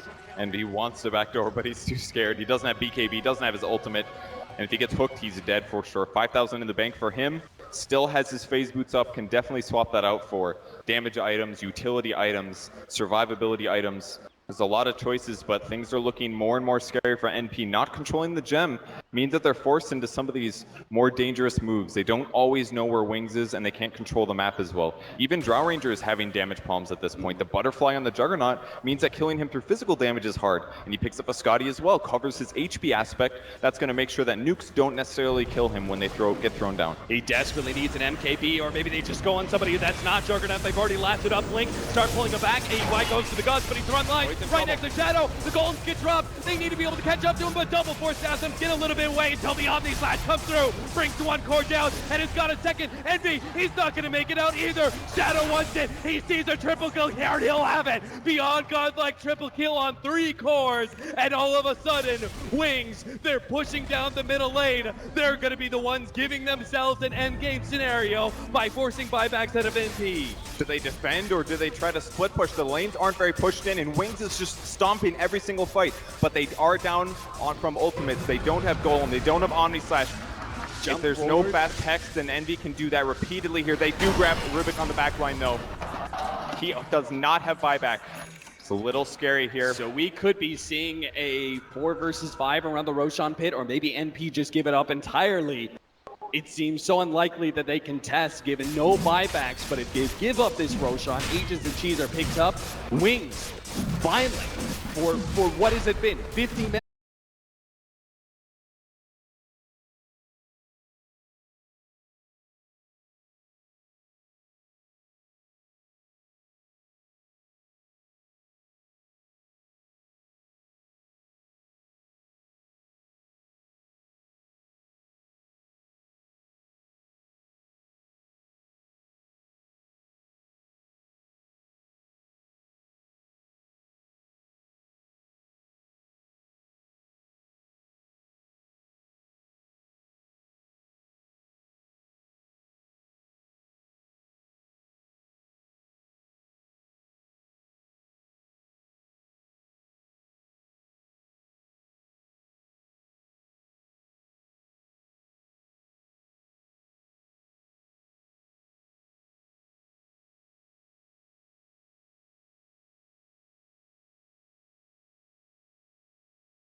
Serial killer.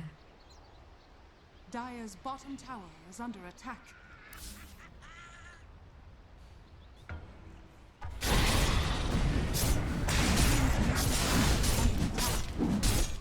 To the farthest shore.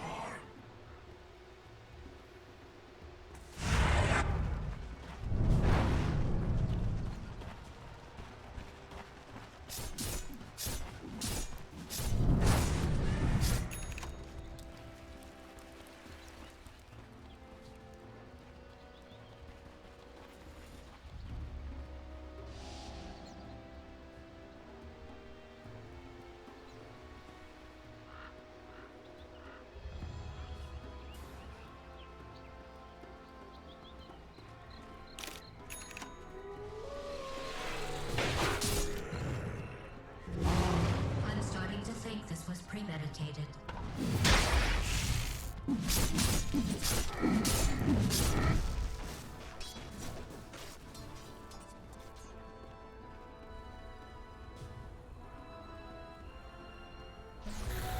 Bounty which my matriarch will prize.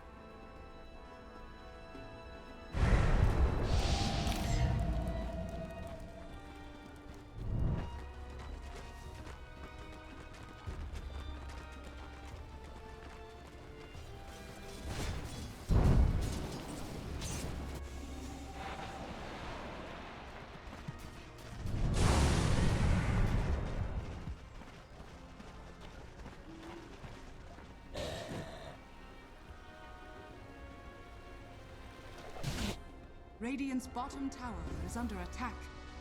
Radiant structures are fortified.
Reserve time. Where you need that blink dagger on the StarLadder, you need the armlet on your lifestealer, and you want to go around the map with these big infest bombs and try and get these ganks, get your team rolling, snowballing, get into objectives, and so forth. So, like NP had both their cores picked so early, now that's happened to Wings. So it's up to NP to try and counter that out here and figure out what they're going to do during that time period. How do you counter? You just go for split push?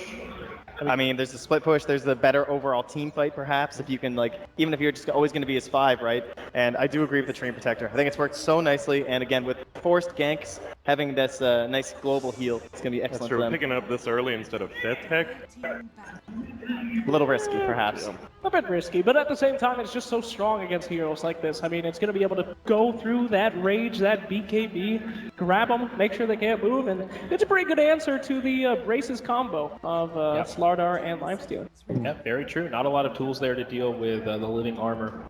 I mean, one of the other options for NP is like lane dominators. A hero like Bane, great against Lifestealer, also very good in that early laning stage to try to get you some of that momentum. Prevent the StarLadder from getting a well-timed blink dagger, perhaps.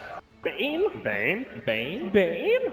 Did someone say Bane? I hope not. What hero was that? Oh, Darkseer banned out as well as a Snake and a Razor. Now, why are we banning out Snake? Isn't that, I mean, they haven't been doing that great on it, have they? Hey, that's an Eternal Envy classic right now. Whoa. Perfect hero against the Lifestealer. And they played it earlier in this tournament, I believe. Banned against them several times. Oh no, my career. I was wrong. Yeah, that's a good ban. As long as he doesn't get caught before he can cast his ult, he'll never die. Razor now 4th ban for Wings. Darkseer 3rd from NP as they think about their 4th. They have so much good team fight right now from Team NP. Like, Warlock obviously gives you that really nice laning advantage, and then we have often talked about the chains and the golems in the team fight. But now Train Protector, it's not just the global heal. The overgrowth, piercing through that BKB, being able to grab up that lifestealer if he's already raged. Yeah. If they can build into some greater team fight, that might be one of the ways they can counter up against the current Wings Gaming very gank-focused strategy. Absolutely. Witch Doctor now 4th ban from NP. We've seen Wings prioritize that hero a fair bit, and now Rubik, 3rd pick. Great setup for the StarLadder. Yep, it couldn't have been a better game for Rubik last game for 1437. This game, it's looking to be good. Steel Rock, Fatal Bonds, Armor. It's an overall good game for him already. Yeah, but now they have to be careful on Team NP. I mean, that Rubik kind of denies them a lot. I mean, you could have all that team fight focus, but I think that was very strategic picking the Rubik pick there and kind of cornering them into something that they don't necessarily want to do.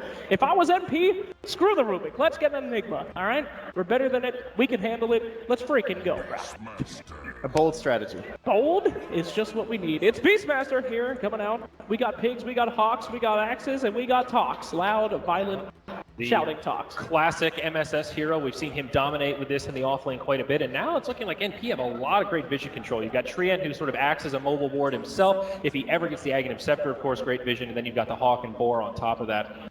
A lot of vision control. I like it. Often banned out for this entire tournament, too. The Beastmaster for MSS, and now 3 heroes that can stun through this magic community for our Lifestealer. Exactly. It's time to MSS needs to show. He's the man. He's the one who's been carrying this team online. Needs to do it on land now. Oh, they will. You can feel the energy. All right, this is an anime team. The crowd is putting their hands up in the air for the Spirit Bomb, and you can feel all their love. Look at them. Do you hear their cries? Yes. Yes. Come on. Yeah, come on. Give them your energy. It's your last chance. That's a Spirit Bomb. That is a Spirit Bomb indeed. Good thunder sticks, my God. There they are. All right, anyway, back to the draft, please. I can't see. Well, Wings thinking about it here, Slack. Still about 45 seconds of reserve time, thinking hard about what they want here. They'll need a second support and then that final core. Do you smell that? It's weakness. They're thinking. 30 seconds on Team Wings, a team that's so confident, a team that doesn't know what they're going to pick. They actually went down to 0 reserve time last game as well. Sweet googly moogly, that's why they won. Strategists, chess players, Wings Gaming. What kind of fools would use all of their reserve time? Oh! It's Winter Wyvern! Wow. Someone else talk about this hero. Some would say maybe a dead hero, perhaps. Yeah. Often gets torn up there, but against the Drow strats and against Beastmaster, you can understand why you want it. Yes, absolutely. You give that Beastmaster aura a taste of its own medicine, making all of his friends attack each other. Great control hero. Also can help keep heroes like StarLadder alive. He tends to initiate, maybe a little bold with that sprint turned on. But guess what? Cold Embrace is there to keep you safe. The laning was also super important here, too. Someone to try and deal with this Beastmaster. Rubik on his not really going to have a very good time. Generally, we look towards those supports can actually handle up those supports, especially the boar. It's pretty obvious Team NP wants to push, and Splinter Blast is the best split push in the game. Anti-push. Yeah. Okay, And now this that is- you guys are all done with that, allow me to talk about Winter Wyvern. If there's one thing that I can see in every single pro game, it's Winter Wyvern losing. The hero is garbage. It is horrible. Even for Team Wings, the best team in the world, that right there sold their death, and the Sven is going to be picked up to make sure they cleave right through it. Hey, Grant, what do you think they're going to ban? Invoker. Oh! Will we see the tried and true Sven Invoker here for Team NP? I got to say, I would love to see it personally. The EE Invoker. I mean, what else are you going to do? That's your comfort pick, baby. Get that Invoker, get that Sven. The T-balled Sunstrikes on someone who's cold embraced. Think that's going to save you? No. No. Piercing from the heavens. Here is the sun. You have to imagine, though, Wings is aware of the Sven Invoker. If we're smart enough to figure it out, certainly sure are Wings. They're thinking hard about this, though. Not much reserve time left here, Slacks. Only 10 seconds. 10 seconds remaining. Not only do they have to figure out this ban, but they got to figure out their pick. 5 seconds remaining. Grant, hold my hand. Oh, okay. It's the Death Prophet ban. Okay, Invoker makes it through. DP, another great five-man death ball hero. It does kind of fit with this strat that they're going for you, so you can understand why they'd want to go for that. Yeah, I mean, there were so many options, too, because there's not just the Invoker. They still have the DP. They still have the OD as well to throw in there. They still have the Mirana, even, for Envy. So many of his heroes still in the pool. Not something that often happens, but he really does have his full choice of the litter here. Indeed, he does. See the faces of NP here. Cold-blooded killers. Look at that hair. Beautiful. Is that Gorgeous. pink or is that crimson blood I red? believe it's Rose. Ah, Delicious. how appropriate. There's the man, SVG right there. The strong silent type. Strong silent tree type, perhaps. Yes, indeed. Will he soon be known as SV Tree if they could pull up the series? Hey-o! Can he steal that? Why, that's pretty dank, sir. Oh, bot packs. You silly devil. Okay, Shadow's taking some real time thinking about this last one here. This is NP's final ban here, Slacks. That would be Eternal Envy thinking about what he wants to ban out, but that's okay, pal. That We won't was hold it not what against was you. on the camera. You want to go down right now? 5 seconds remaining. Hold my hand, Grant. 3. Oh my God. It's the Dragon Knight. So OD still in the pool, though, as Trent mentioned. Very good against It's the Invoker. You called it, baby. Team NP, 90% of the games, and it's no, it's looking scary. Why don't we talk about why we all just had a heart attack with that Alchemist pick? Well, we've seen quite a few heartbreaking games this tournament with teams looking like they've got it in the bag, and then lo and behold, the old Alchemist is there to hold the high ground and turn the game around. A difficult hero to close games out against. NP, they need to execute here, boys. I mean, if you can turn the game around with the cores you had last game, it's now doubly scary with an Alchemist on the side. Yeah, but of it's Wings. EE. It's the Invoker. The Invoker Sven, the ancient strategies. So will Wings be able to get in there, shut that down? Rubik, Winter Wyvern, they don't have the traditional 4 roamer. Yeah. Keep an eye on that. I do have to say the Winter Wyvern pick sure does make a lot of sense. If there's one thing that garbage tier hero can do, it is defend a high ground and buy you some time. And now with that Alchemist coming out as well, time will be bought. But will it be time for victory or time for defeat? Only time will tell, Slacks. Hey, luckily, we've got a couple of broadcasters to break down this game and bring the hype. It's once again Cap and Purge as we move into Game 2 of our Grand Finals. Sven and Invoker. It's rather fitting that Team NP, they used this combination going into the American qualifiers to great success, and now in their time of need in this grand finals where they are just one loss away from taking second place and giving Wings that coveted first place here in the grand final, they go back to that same strategy again. It could be really effective. I like the Winter Wyvern a lot. It's going to shut down a lot of NP's ability to get kills, and this final Alchemist pick gives them Radiance, which should cut right through the tree armor. I'm a little unsure if they're going to be strong enough to actually win team fights here. I feel like NP is going to have some gank problems. I think Wings has more options on the map to set up ganks than they do. At the very least, they're very cooldown reliant. Roar, Golem, maybe even Sven ulti. I really feel like AUI has to get active this game. He's got to get some solo pickoffs with his ultimate and Blink Dagger. So do you think Wings then need to be able to try and abuse the timings of Chaotic Offering, Overgrowth like a little bit? They need to just play super active. Once they get that Blink Dagger on StarLadder and the Lifestealer and Fez combination, they just kind of go, go, go. Even if they lose a fight, they just revive, they go again and just buy space and time for the Alchemist to farm up. It's definitely going to help a lot. So yeah, a lot of crucial Blink Dagger timing on the StarLadder. That's going to be massive for them. The The chilling, the cool embrace that Winter Wyvern provides just so dangerous for what NP wants to do here. They're going to fight along the bot rune here. Should be a shadow rune. He does grab that one, but chase on the Rubik. This could be a little scary. He's got a lot of time until his next leech seed, but maybe he'll be able to get there in time. They might even skill axes if it's going to be a first blood here. Yeah, they're going to try for it. The axes go out. The attempt at a first blood, but the right click isn't quite enough. A little expensive in terms of his skill build here, but at least they burned all of Rubik's HP. That should give MSS more experience because he won't be able to fight him for a while. Meanwhile, in our mid lane, we have the classic Eternal Envy Invoker that he has been spamming so much in pubs, trying to get in top shape for that mid lane position, faced up against the Alchemist. Top lane, though, first we're going to have Faith Beyond be gone on. Nice crush, though. That's going to be able to buy him a lot more time, and harassment on to 1437. Innocent still trying to show up in lane here, but SVG is denying him with the extra bit of movement speed. This is going to be close. Telekinesis goes down, pushes him back, and SVG will push Innocence out of this lane once again. That boots advantage, and I won't want to be punched by a tree either. It does a lot of damage, guys, and there's almost no way that he can get to the experience. So MSS just in a 1v1 lane, essentially, and also beating out Shadow a bit.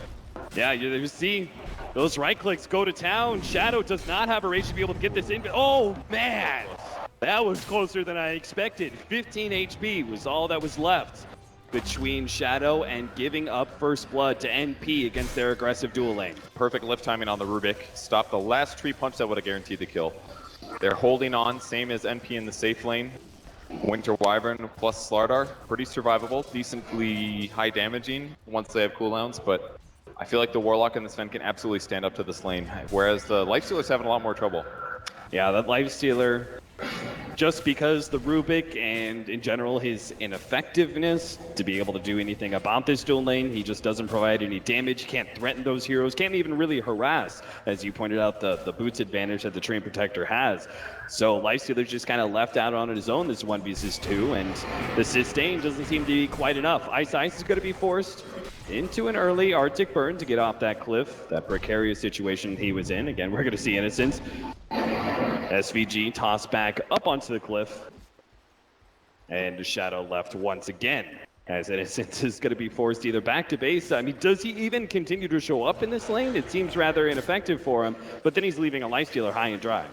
Yeah, I think it's okay for him to ditch because Alchemist is doing so well in the mid lane. 17 last hits for him. He also got a bounty rune. Again, 2 bounty runes going to Wings at the start, one of them for the Alchemist. So Blink has a great start here, and it's going to require some awesome rotations from NP's heroes to actually shut him down in the jungle before he gets Radiance. Yeah, and their aggro dual lane is not doing so bad either. They may not be putting the pressure onto the Sven, as he currently has 11 CS keeping pace, but the StarLadder is also getting a decent amount, and you said Faith Beyond's Blink Dagger is paramount here for the Wings strategy to come together, right? Yeah, it actually is. The StarLadder's getting comparable last hits to the Sven. That pretty much says it all. Warlock in the base at the moment, about to TP back to the top lane. They've got to get more out of their lane, because if Sven doesn't get on this huge acceleration path, they're not going to get an advantage from their aggressive dual lane. And in the mid lane, we know that Invoker's losing that against Alc, as he probably should in most cases. So they need to get some rotations coming. Heroes need to die on Wings' side, or they're going to have a huge advantage by mid. Ooh, this is an interesting rotation. Ice put himself in the trees, and he's going to TP bottom. Seems like he's going to try and punish NP because they've been so aggressive at this dual lane, thinking they can just repeatedly shove out the Rubik. Then maybe they can actually be the ones getting a kill here. Already slowing down MSS, managed to get the slow again here. The open wounds, and there's just nothing SVG can do about this one. First blood will end up going to Wings. It's a great rotation there. The fact that Winter Wyvern's already level 3 gives him 2 points in Splinter Blast, a huge nuke. And they're easily able to pick off the Beastmaster with that rotation. And now NP's got to be scratching their heads a little bit. They're going even in their lanes at best. And the rotations are now going to be more effective for Wings. They can't let this happen. They've got to get active. Our StarLadder has been left alone in lane, but he's already got the levels required to be able to sit here, not really being threatened too much despite the loss of his support. He's still getting full CS. The faster we get this Blink Dagger, the earlier they can threaten that Ancients that's going to be so necessary for the Sven to go ahead. That's something that NP has had as a notable strategy, right? Stacking up Ancients has been so key to getting their AUI, the core amount of farm he needs to get mid-game. And they have some at least. That's one downside, that Wings can't pressure super well and NP can't pressure super well. So spending time to go actually put sentries or obs to block the Ancients isn't going to happen. It could accelerate the Sven, it could get him a Blink Dagger or a faster ulti kill. That's the kind of stuff they need to win the game. Yeah, they already have a couple of stacks. Eternal Envy with his Forge Spirits or MSS with his Boar are always able to stack it up without them having to actually leave the lane. Blink, meanwhile, he's gotten so much CS in lane already, and now he's going to be taking a break from sitting in mid, picks up his level 6 inside the jungle, clearing through his stack as well. SVG, not much he can do here besides soak. Yeah, but he actually does really need levels, so this isn't all terrible for him, but it's going to reveal the fact that he's been standing here, that's for sure. And in the meantime, Winter Wyvern's been mid getting free levels. Well, there goes the Hawk as well. That's an extra 60 gold for the Alchemist on top of everything else that he's been given so far. StarLadder's almost 6. They've gotten almost everything they need. Beastmaster also level 5. That's really when the rotations are going to start happening. And if you got Sunstrike on top of a Roar, that's most likely a dead hero. It should make up for the fact that their Treant is their other support. They need to make MSS do a whole lot in this game. It seems his Wings are having a pretty successful laning phase, getting what they need to start making some aggression. Eternal Envy, this could be a big kill. Wings managed to get there in time. Faith Beyond hits the crush, and Eternal Envy is going to try and run himself out of here, but Faith Beyond will be able to keep pace here. He's got the sprint, a mango up, and he'll be able to get another stun out, but it seems like with the living armor, Eternal Envy will actually survive through this. Cold Snap and Sunstrike lands. They're still going to try and fight this one out. The stun, and now AUI pops the ultimate, goes up against Faith Beyond. He still has that extra damage, but both of these two heroes are getting away until Ice Ice is caught by SVG inside the river. They bring a fourth hero to this battle, and it seems like that is enough to be able to get the kill on Ice Ice. The kill, give it over to AUI. Looked really scary there for Envy, but because Wings didn't have 6 on the Slaughter, they didn't have enough right-click damage to actually pick him off. Winter Wyvern looked so good at the start, but it only does so much. Huge kill there, grabbing the Winter Wyvern. It did force a lot of rotations, but any kill is going to help accelerate their farm. Oh. 1-1 right now, 7 minutes in, but if you take a look at this, Wings are feeling pretty good. That Alchemist has almost 5k net worth already, and NP don't have any plan in the foreseeable future to shut him down. They need time on the Beastmaster, time on the Sven to be able to get their basic amount of farm. Invoker very much a static mid. Shadow's going to turn and fight up against this Leech Seed, is getting a lot of damage onto MSS. Again, the living armor will make the difference here. Shadow's not able to get that same kind of kill potential against this heavy sustained skill that Treant Protector has done so much for NP in this tournament with. So Shadow's got to be careful now, especially trading things like a salve there for some of Lifestealer's mana is completely worth it. Because he's still got the rage up. That means any damage rotation from NP should result in a Lifestealer kill if he doesn't rage in time. So MSS rotating through the jungle. Maybe we'll find a Rubik. All he really needs is a squishy support and a Sunstrike. He's got to kill. This could be what he needs. In a sense, that wouldn't be the biggest kill ever. I'm sure he would much rather be able to find an Alchemist low, but Alchemist is actually trying to clear through his Ancients right now. Trying and succeeding. He's really farmed 900 gold past his armlet. This is going to be a extremely fast Radiance. NP fans have got to be scared now. NP are beginning to do some stacks of their own. They have currently Invoker trying to farm through some neutrals alongside AUI. Trying to complete up that Midas as quick as possible, start really getting the progression and levels for the Invoker. But we can see that heavy Sunstrike and how it's able to burst down heroes, if it's actually enough, against Wings and their rather tanky squad. They've got 2 very defensive heroes in the Rubik and the Winter Wyvern, and 3 rather tanky cores on Wings. NP are going to need a whole lot of damage to be able to eat through that HP. Did they see the Rubik? I'm unsure. He just spawned his Hawk, but I'm not sure if they saw it or not. We'll see shortly. It's a great place to de-ward. But the ward advantage for Wings is so much better. They've been stacking large camps. This Ancient stack is almost everything that NP has going their way this game. If this gets contested by somebody like Alchemist, could just completely upend the pace of this game for them. Yeah, that is really the big strategy here from Wings, right? Is that they can't really contest that will, but if they do, it's a huge win. But even if they don't manage to connect with a successful intervention of those Ancients, doesn't matter, right? Because Alchemist is doing his own Ancient stack, and he's getting so much more than AUI is out of it thanks to Grievel's Greed. Yeah, and the dual lane, of course. Sven should be farther ahead than this. NP should have been able to get a fast level 6 in either the Warlock or the Tree in the safe lane, but because of the aggro dual lane, the starter gets as many levels as he wants, and the Sven doesn't get to hit up the jungle as fast. Normally you'd have maybe the Ancients cleared by now and possibly stacking the second set. So finally level 6 being picked up for Warlock. They're ready to team fight at least, but they haven't been able to get a kill on the map in a long time. Big difference here between our one positions for both Wings and NP is that Shadow is spending all of his time in lane. AUI able to take advantage of the jungle, freeing space for the Warlock. Currently trying to go through the Ancients as well, but the Warlock has picked up his level 6. Yeah, the sentry there actually did spot out Faith Beyond, so they know he's in the area. Do they have a Dust ready? See if they put another sentry. They see him. They got him with the Primal Roar. The Sunstrike will manage to connect here and not able to get off the sun in time. A couple of swings from AUI, and that'll seal the kill. They get the Ancients, and they get a +1 on top of that. Faith Beyond falls. Huge kill for them. Actually, pretty big mistake from Wings. I believe they had the sentry down earlier. The ward got dewarded, possibly a miscommunication between the supports and the cores there from not expecting that. You got to communicate that kind of stuff. It happened in the last game as well with the Shadow Fiend, actually. Shadow has completed his armlet and phase boots. As soon as Faith Beyond has the blink dagger, they're good to go. The very aggressive duo that can pretty much instantly get kills.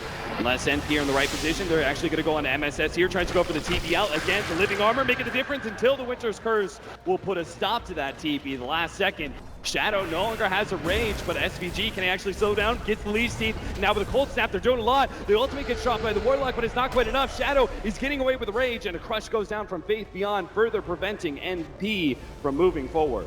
And no ability to land Fatal Bonds there. The Cold Snap only does so much. They needed Sven there maybe, or Aurora, but the way that fight started, another dead hero for NP, and they used a very crucial Chaotic Offer, and there's the Relic. This is like ideal timing on Alchemist if you do not get killed in the lane. He farmed well, he's transitioned well, he's done it safely, he didn't get ganked, and this is going to get real hard for NP. Sunstrike almost catching Faith Beyond, pops the sprint. He's got Innocence there to back him up. It looks like they want to try and give some space for Faith Beyond to be able to get that big initiating item, as he is really the only one that hasn't gotten what they wanted out of the laning phase, right? They wanted that early Blink Dagger on StarLadder. It's okay though, because Lifestealer and the Alchemist have made up for that small loss of farm. All right, Echo Saber, very crucial item in picking off heroes like StarLadder or the Lifestealer before they're able to press their I don't want to die button, and here comes the smoke rotation.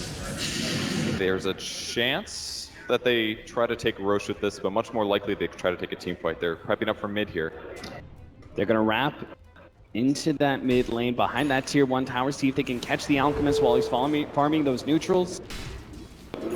It's not going to be the case here, but maybe as Blink shows up to lane, they can go for a Chemical Rage. It's about to fall out too. Eternal Envy already starting out the damage. They're going to be able to get him. Primal Roar goes down. AUI just tears them to a pulp. They will win it to get one. It's going to be this one. They killed Snap will in play. A failed attempt to be able to see out. It's cost an extra life to Wings, and NP +1 effective as well. Tier 1 tower rapidly fall. I love how they played that. They brought the Trim Protector to the safe lane. Eternal Envy going to be slowed down, open wounds, AUI turn, hoping to hit Shadow as much as possible, but the Zane is more, and now the Polar Grace actually going to be able to keep Faith Beyond alive. Now Winter's Curse laid out, they're going to be able to take down the Beastmaster with the help of AUI. The damage turns against them, and NP will drop their 2 cores. It was a great move to show the Stream Protector on the safe lane, an expected place for the Dire to rotate with their smoke while they ganked the mid lane. They got an out kill and a Rubik follow-up, but they stayed a little too long. Great Winter's Curse to guarantee the death on the Beastmaster. And they've got to keep this tower alive. If it takes a lot of damage, it's okay. They can heal it up, but yeah, it looks like Wings will actually back off. So about even trade there, but there's still the major threat of the Alchemist on the map. They can kill him for now, but if he just gets away with farming for the next 10 minutes or so, I don't know if they're going to have the damage anymore. Both teams putting a large priority on being able to keep their towers alive. NP obviously have that extra advantage with the living armor, but Wings doing what they can to make sure they don't concede too much WAP control to NP. The Radiance as well as the Armlet is up for Blink, and as soon as he gets that Manta and Boots of Travel, his farm will just start exploding, and NP are going to be on quite the timer here, unless they plan on pushing this super late game against an Alchemist who can get fully 6-slotted and start passing around some Aghanim Scepters too. Yeah, they were really hoping to get the tier 1 after that gank mid, but the push just came a little bit too slow, and Wings was able to actually cover that pressure. There's so many levels on all their heroes. That's the big problem for them. It's very concerning to me that Shadow, because he's been a part of 3 different kills, claimed the life of 2 of those. he is actually pretty close to AUI's net worth.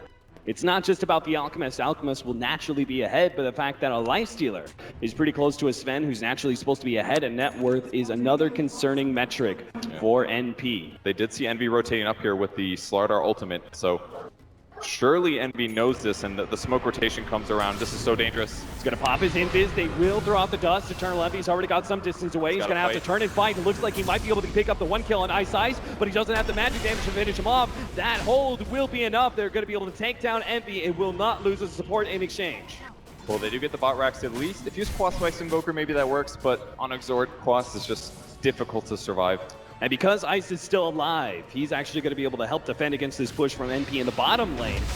He's going to start out with a Splinter Blast, doing a little bit of damage here. They're actually going to throw it on the Primal Roar onto the StarLadder. AUI not sure if he can man up against Faith Beyond. He does manage to get off the crush, but the overgrowth is there immediately afterwards. AUI takes out that offlaner. They're going to try and continue to fight this one out with the Warlock. It's a 4 versus 4, and maybe AUI, he ends up going down anyway. Can't fight through the Shadow HP. He stays up thanks in part to that armlet. NP will walk away with only the Beastmaster and the Dream Protector, and have only claimed the life of that StarLadder, who's already tanked so much. MSS hoping to be able to finish off that mid-tier 1 tower. Shadow is here for the deny, though. Nicely done there, and he's also going to feed the gold from the Necros, so NP did get 2 towers though, and they haven't actually lost one yet. So while there's a massive gold advantage going towards Wings, if they can just keep this kind of a tower advantage, that means that any ganks that happen, NP should be able to react to them better than Wings. But if they do equalize and eventually take those towers back, their advantage is going to be actually out of control, because a lot of it's just offset from the easy gold that they get from towers. Tier 1 being chipped away, but Faith Beyond is here. He's had quite the, he's really played the sacrificial role here. He's still sending a 900 gold in his purse. No Blink Dagger in sight really for him, but the other 2 cores are getting a very big benefit out of his plays. There have a Blink Dagger now on the Sven.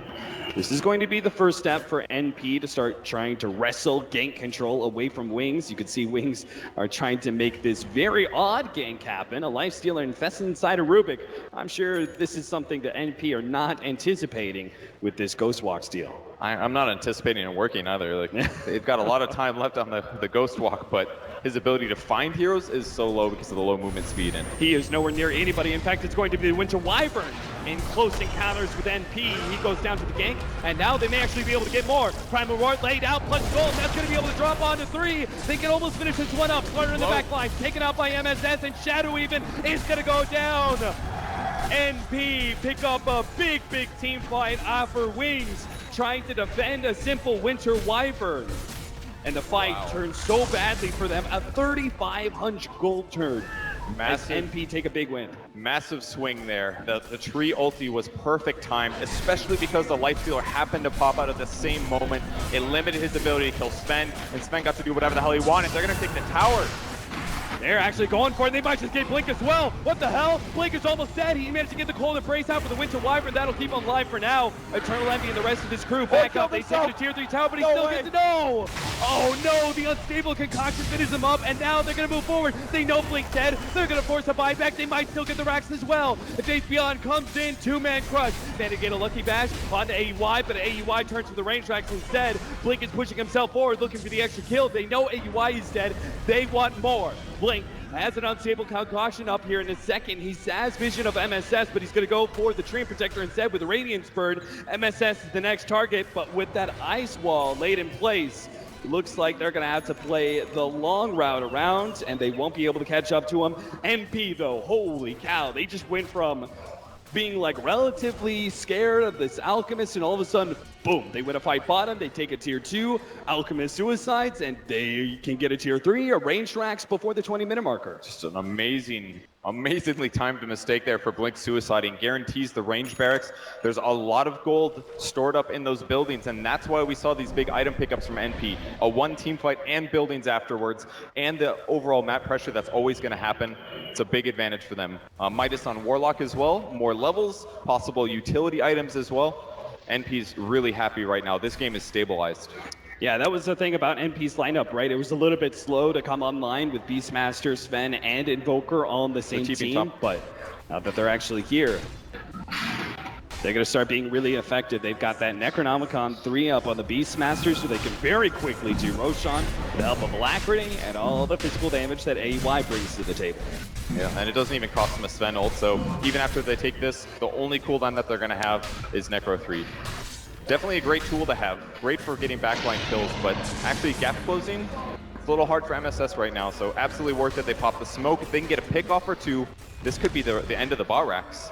Yeah, they're just going to 5-man smoke, spread out, go straight through bottom lane. It looks like they will manage to catch Innocence here. He's going to be spotted out by the ward. They jump onto him, blink, and that is the one pick that's going to allow them to be able to go high ground with an Aegis and a 4 versus 5 for 30 seconds. NP still have a creep wave to be able to push out. All the meanwhile, Wings are trying to gain as much ground around the map before this high ground push comes. Oh no, the Hawk will have to defend eventually here. That's actually a pretty big loss. They do already have a ward on the low ground though. 2 of them, so if it does get dewarded, one of them may survive. They're so close to being able to have that Manta, which is so key to be able to defend high ground. But unfortunately, the Courier holding on to that item means that this Alchemist is not going to be able to throw out those illusions and spam out the Radiance against NP. He's got it now, though. Yeah, all the summons that they have, so useful for moments like these. That is healable damage on the barracks. They don't need a Treant for that one, but if they come out too far, NP's going to turn around and take a fight. Their ability to pressure is very nice. That's one of the big advantages of things like Manta or summons. Seeing they just picked up the Aegis. They've got plenty of time to work with. Do you think this is the best idea for NP to back up and farm until they have Blink Dagger on Beastmaster? And I'm not sure what if AEY is close to an item or maybe the Invoker is as well, but do you think they should wait for that? BKB as well on AEY? Those are two pretty big team fight items, right? The problem is that the Blink on Beast is very far away. It's about 1,000 gold. NP has an Ags coming. The BKB on the Sven is massive. The only hero he really has to worry about is maybe Winter Wyvern ulti before he pops his BKB, but if he plays this team fight right, AUI should guaranteed get a kill at the start of the fight. And that's all they need to definitely go high ground and finish a Rax. So wait for the Ags and the BKB, at least for the Sven and Invoker, but maybe not the Blink Dagger. Go high ground before that. It's so long. I mean, he would have to farm a jungle maybe twice, 1.5 times before he's able to pick that up. And they're just constantly worried that Wings is going to start a fight, because there is a lot of threat to that. It could just be one hero with a smoke, with a lifestealer on top of him, initiating from the side, starts the fight in the good way. TP up to top lane. Invoker tries to put a stop to the push on top, but they already laid the bait. Shadow and Faith Beyond were actually sitting there anticipating a bit of a split push out of NP. They catch Invoker and take away his Aegis, making the initiation that you were kind of talking about. This whole entire time that they're waiting to go for the high ground, it gives opportunities to Wings to make the first step. Exactly. If they spread out too much or show themselves where they are, or maybe if StarLadder just runs through enemy jungles, see if he finds somebody. Almost every time it's going to be a kill due to the nature of amplified damage, making Lifestealer do so much more. It's tough to deal against that. They might be able to pressure this mid tower, maybe even kill it. NP's kind of in a bad place for this already. It's getting low. Blink, using his illusions to be able to keep those Blink Daggers at bay, will start retreating as soon as he sees AEY. He sees the big dangerous initiator for now. On the other side of the map though, Faith Beyond as well as Shadow. On that lifestealing side of things, what a gank. They got it. No boots of travel to that guy. I'm pretty sure that's why they put that in that place. It's a great creep for affecting creep equilibrium. Walk up to the wave, nuke it for 160 apiece, and when you already have a Rax advantage, that's something that you can abuse for the rest of the game.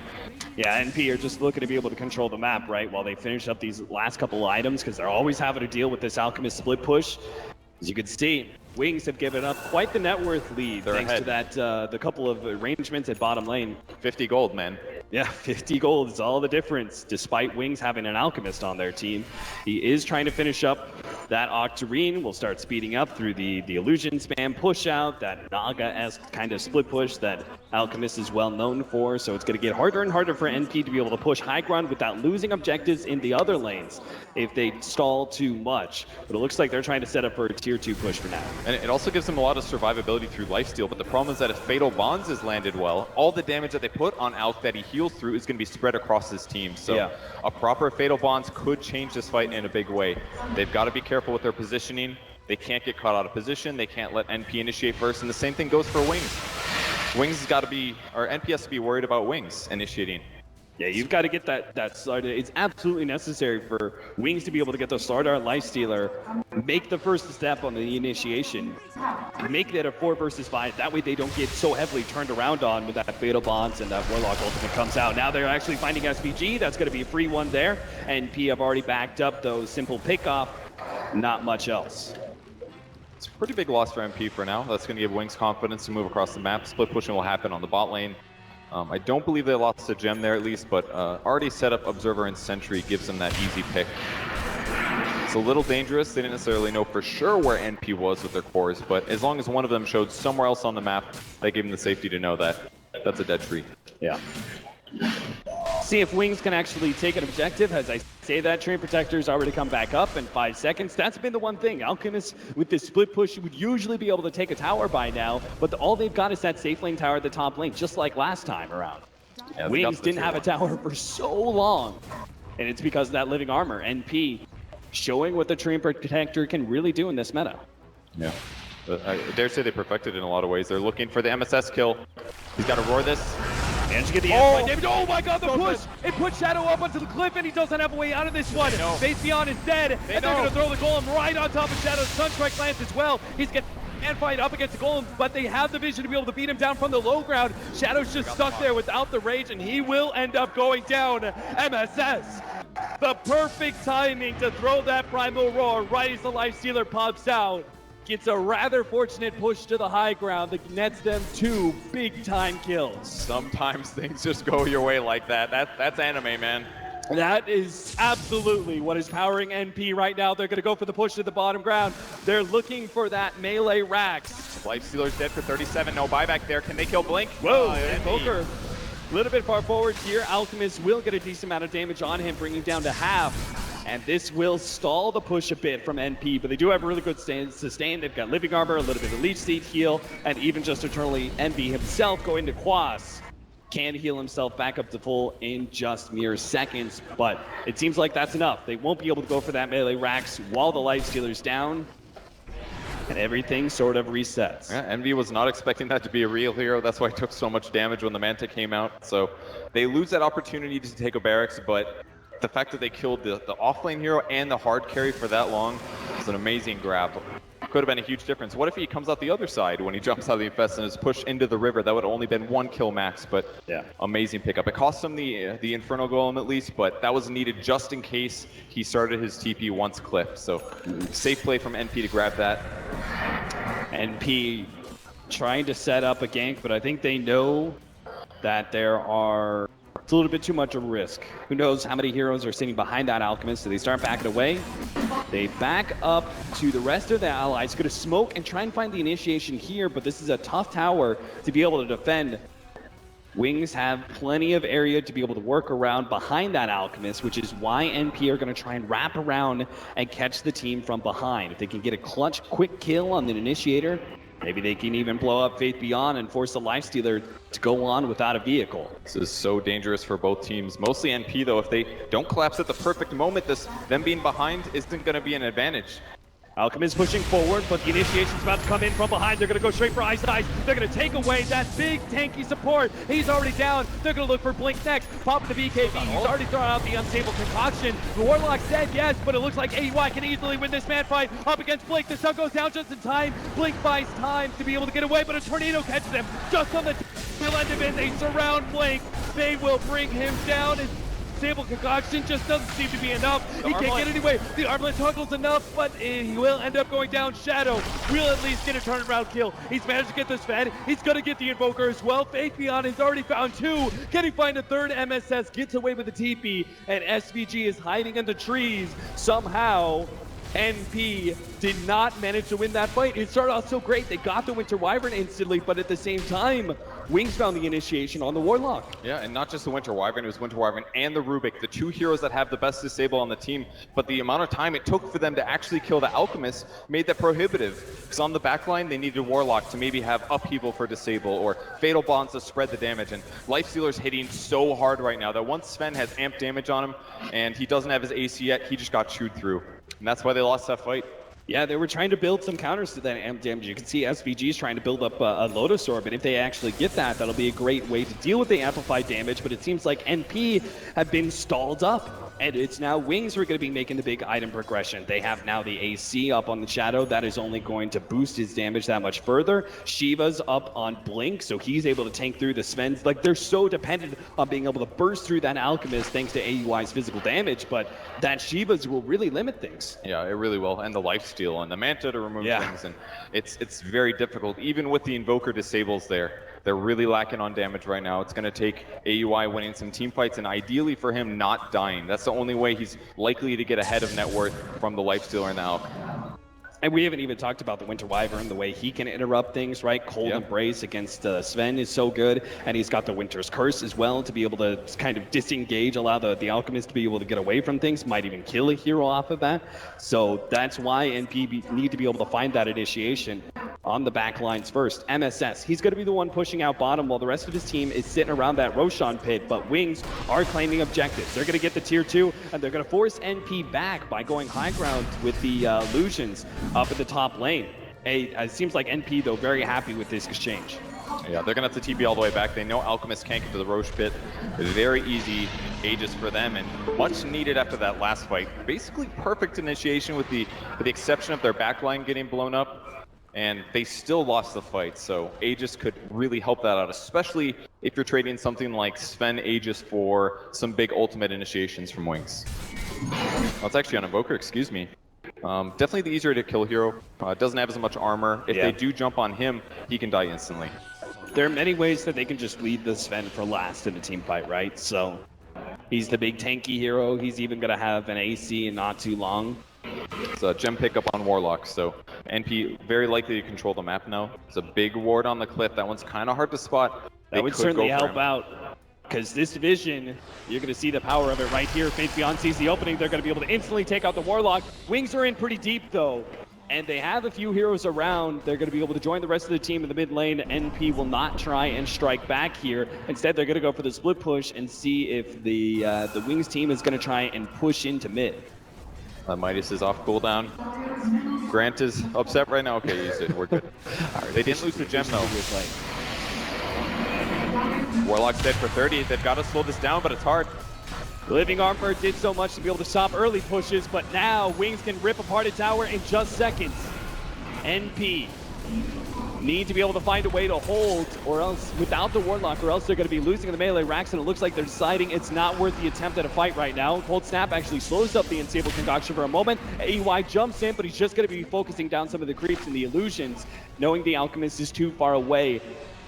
Warlock just now coming back up, but Wings is already struck and gone. They've taken the mid lane of Rax and will retreat very cleanly. And it's amazing how different this game could have been if they just got that gem 30, 40 seconds earlier. They would have killed the ward on the high ground, the Warlock wouldn't have died, and then NP would have felt comfortable at least taking that fight. But with one dead hero, especially the Warlock's team fight capabilities, there's just no realistic way that that was safe. So small timings, Warlock missing a couple last hits, absolutely gives them that Rax advantage. And now we're getting into the super late game for the Alchemist, while all these other heroes are only thinking about what their late game items are going to be. He picks up a Basher, and a full out Abyssal is going to be here in not too long. So it's a good choice. Should allow him to disable Sven through BKB.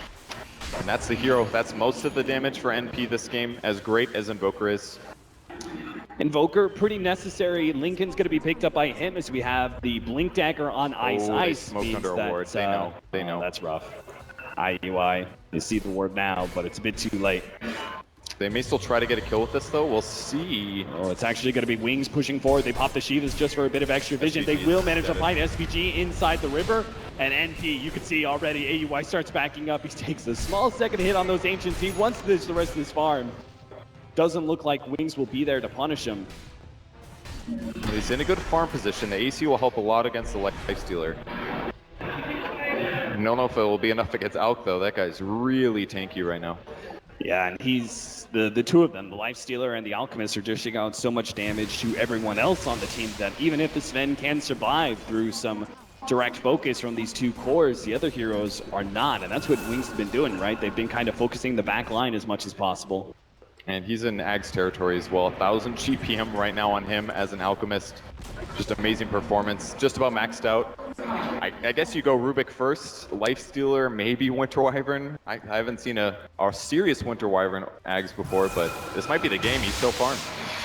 Blink goes ahead, drops off that armlet, picks up the Abyssal Blade, and Mjolnir now complete for Lifestealer. A heavy increase in attack speed for him in the last few minutes, between the AC and that item. Wings start their next assault on the NP base. NP looking for a way to be able to find initiation, but the Hawk, it doesn't show that Wings, Beyond, and Shadow have already found the initiation on the Beastmaster. And Sven, well, he's got the two-man Stormhammer, and maybe go for a second kill. Beyond gonna be able to survive, and now the Winter's Curse will hold that Sven in place. Meanwhile, the Alchemist on the front lines has already taken on SVG, and he's beating on that tier 3 tower. It's about to finish up. He's gonna go for the Warlock kill, try and force out that ultimate, and he does successfully, and he still managed to get the Warlock kill. AUI, he's being kited around by these 3 heroes of Wings, and it seems like NP are just crumbling now in this game number 2. No buybacks whatsoever, and Eternal Envy, the last man stand against the full 4-man of Wings inside their base. They had to get a good initiation, but with MSS getting jumped on first, they lose their Roar, their Necro 3, and their Gem, and he's going to try to slow this down. He can stop them from attacking for a long time, but he's got more allies coming. Tree ulti can stop things, Roar can stop things, but I don't know if it's going to be enough. It's just not going to happen. These tier 4s are going to be falling, and NP will concede. Wings take this grand final 2-0. Wings still looking so unstoppable, but NP almost had this. Game 1 should have been their game. Game 2, it was almost there. They almost had some advantage, but they dropped down, and Wings is going to take the victory. Still one of the best teams, if not the best team we've ever seen in Dota 2. You got to be feeling for NP a little bit. They were so close to victory in that game number 1, and they had their moments in game number 2, but Wings establishing why they won TI6. Yeah, just the way that they controlled the map. They had massive lane advantage. The drafting put them into that situation where they didn't get as much as they wanted out of the Sven. Their off lane didn't get as much as they wanted either, and they had some good rotations in the mid game, but all during this, Blink didn't miss a last hit. And when that happens, that's the advantage you get.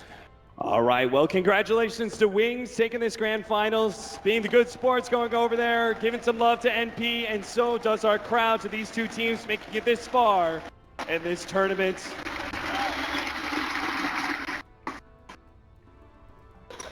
I'm sure our panel has a lot to talk about in this grand final series, so we'll give them their due. All right, thank you very much, Cap and Purge. What an amazing final series. Unfortunately, only 2 games, but how can you be upset with that? NP almost taking the first match and Wings playing a brilliant game 2. Yeah, it was 2 games where both times you could say NP had a chance, if not a massive, sort of a lead going in there to game number 1, which unfortunately they couldn't close out. In game number 2, they looked strong. They had their moments, but Blink, man, he was...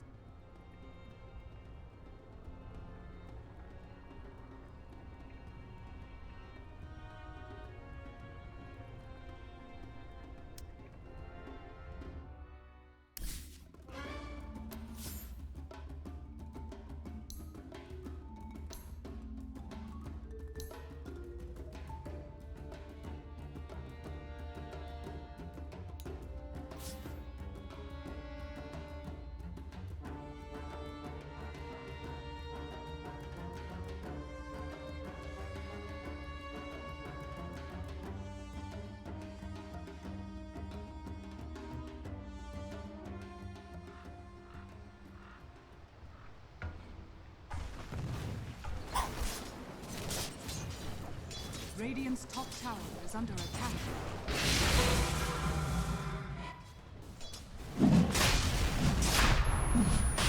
Dire's bottom tower is under attack. Radiant's top tower is under attack.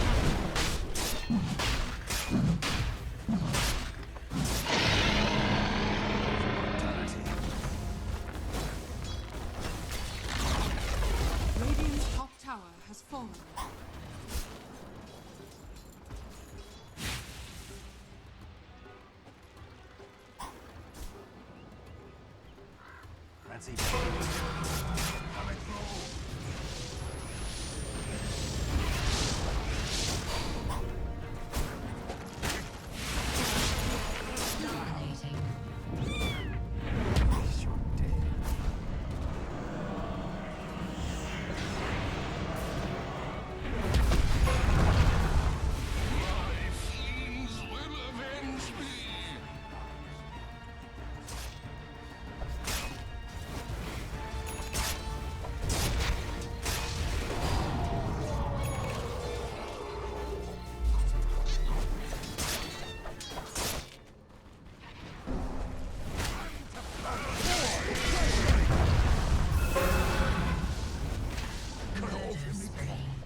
Dire's structures are fortified.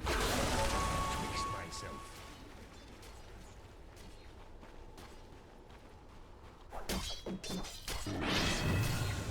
Dire's middle tower is under attack.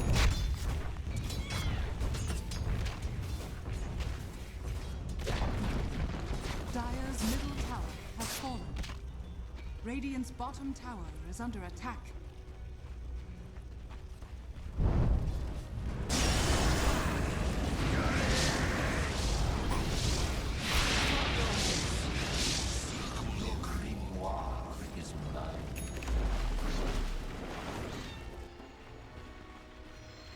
No.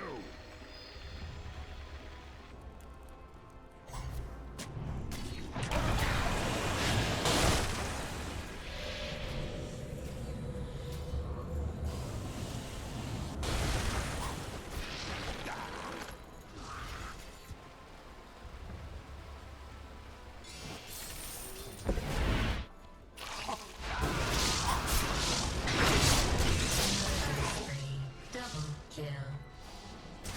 Mega kill.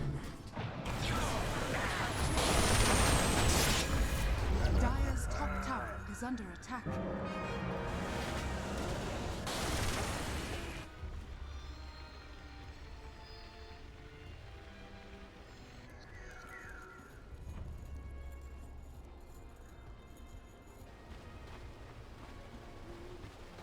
Dire's top tower is under attack.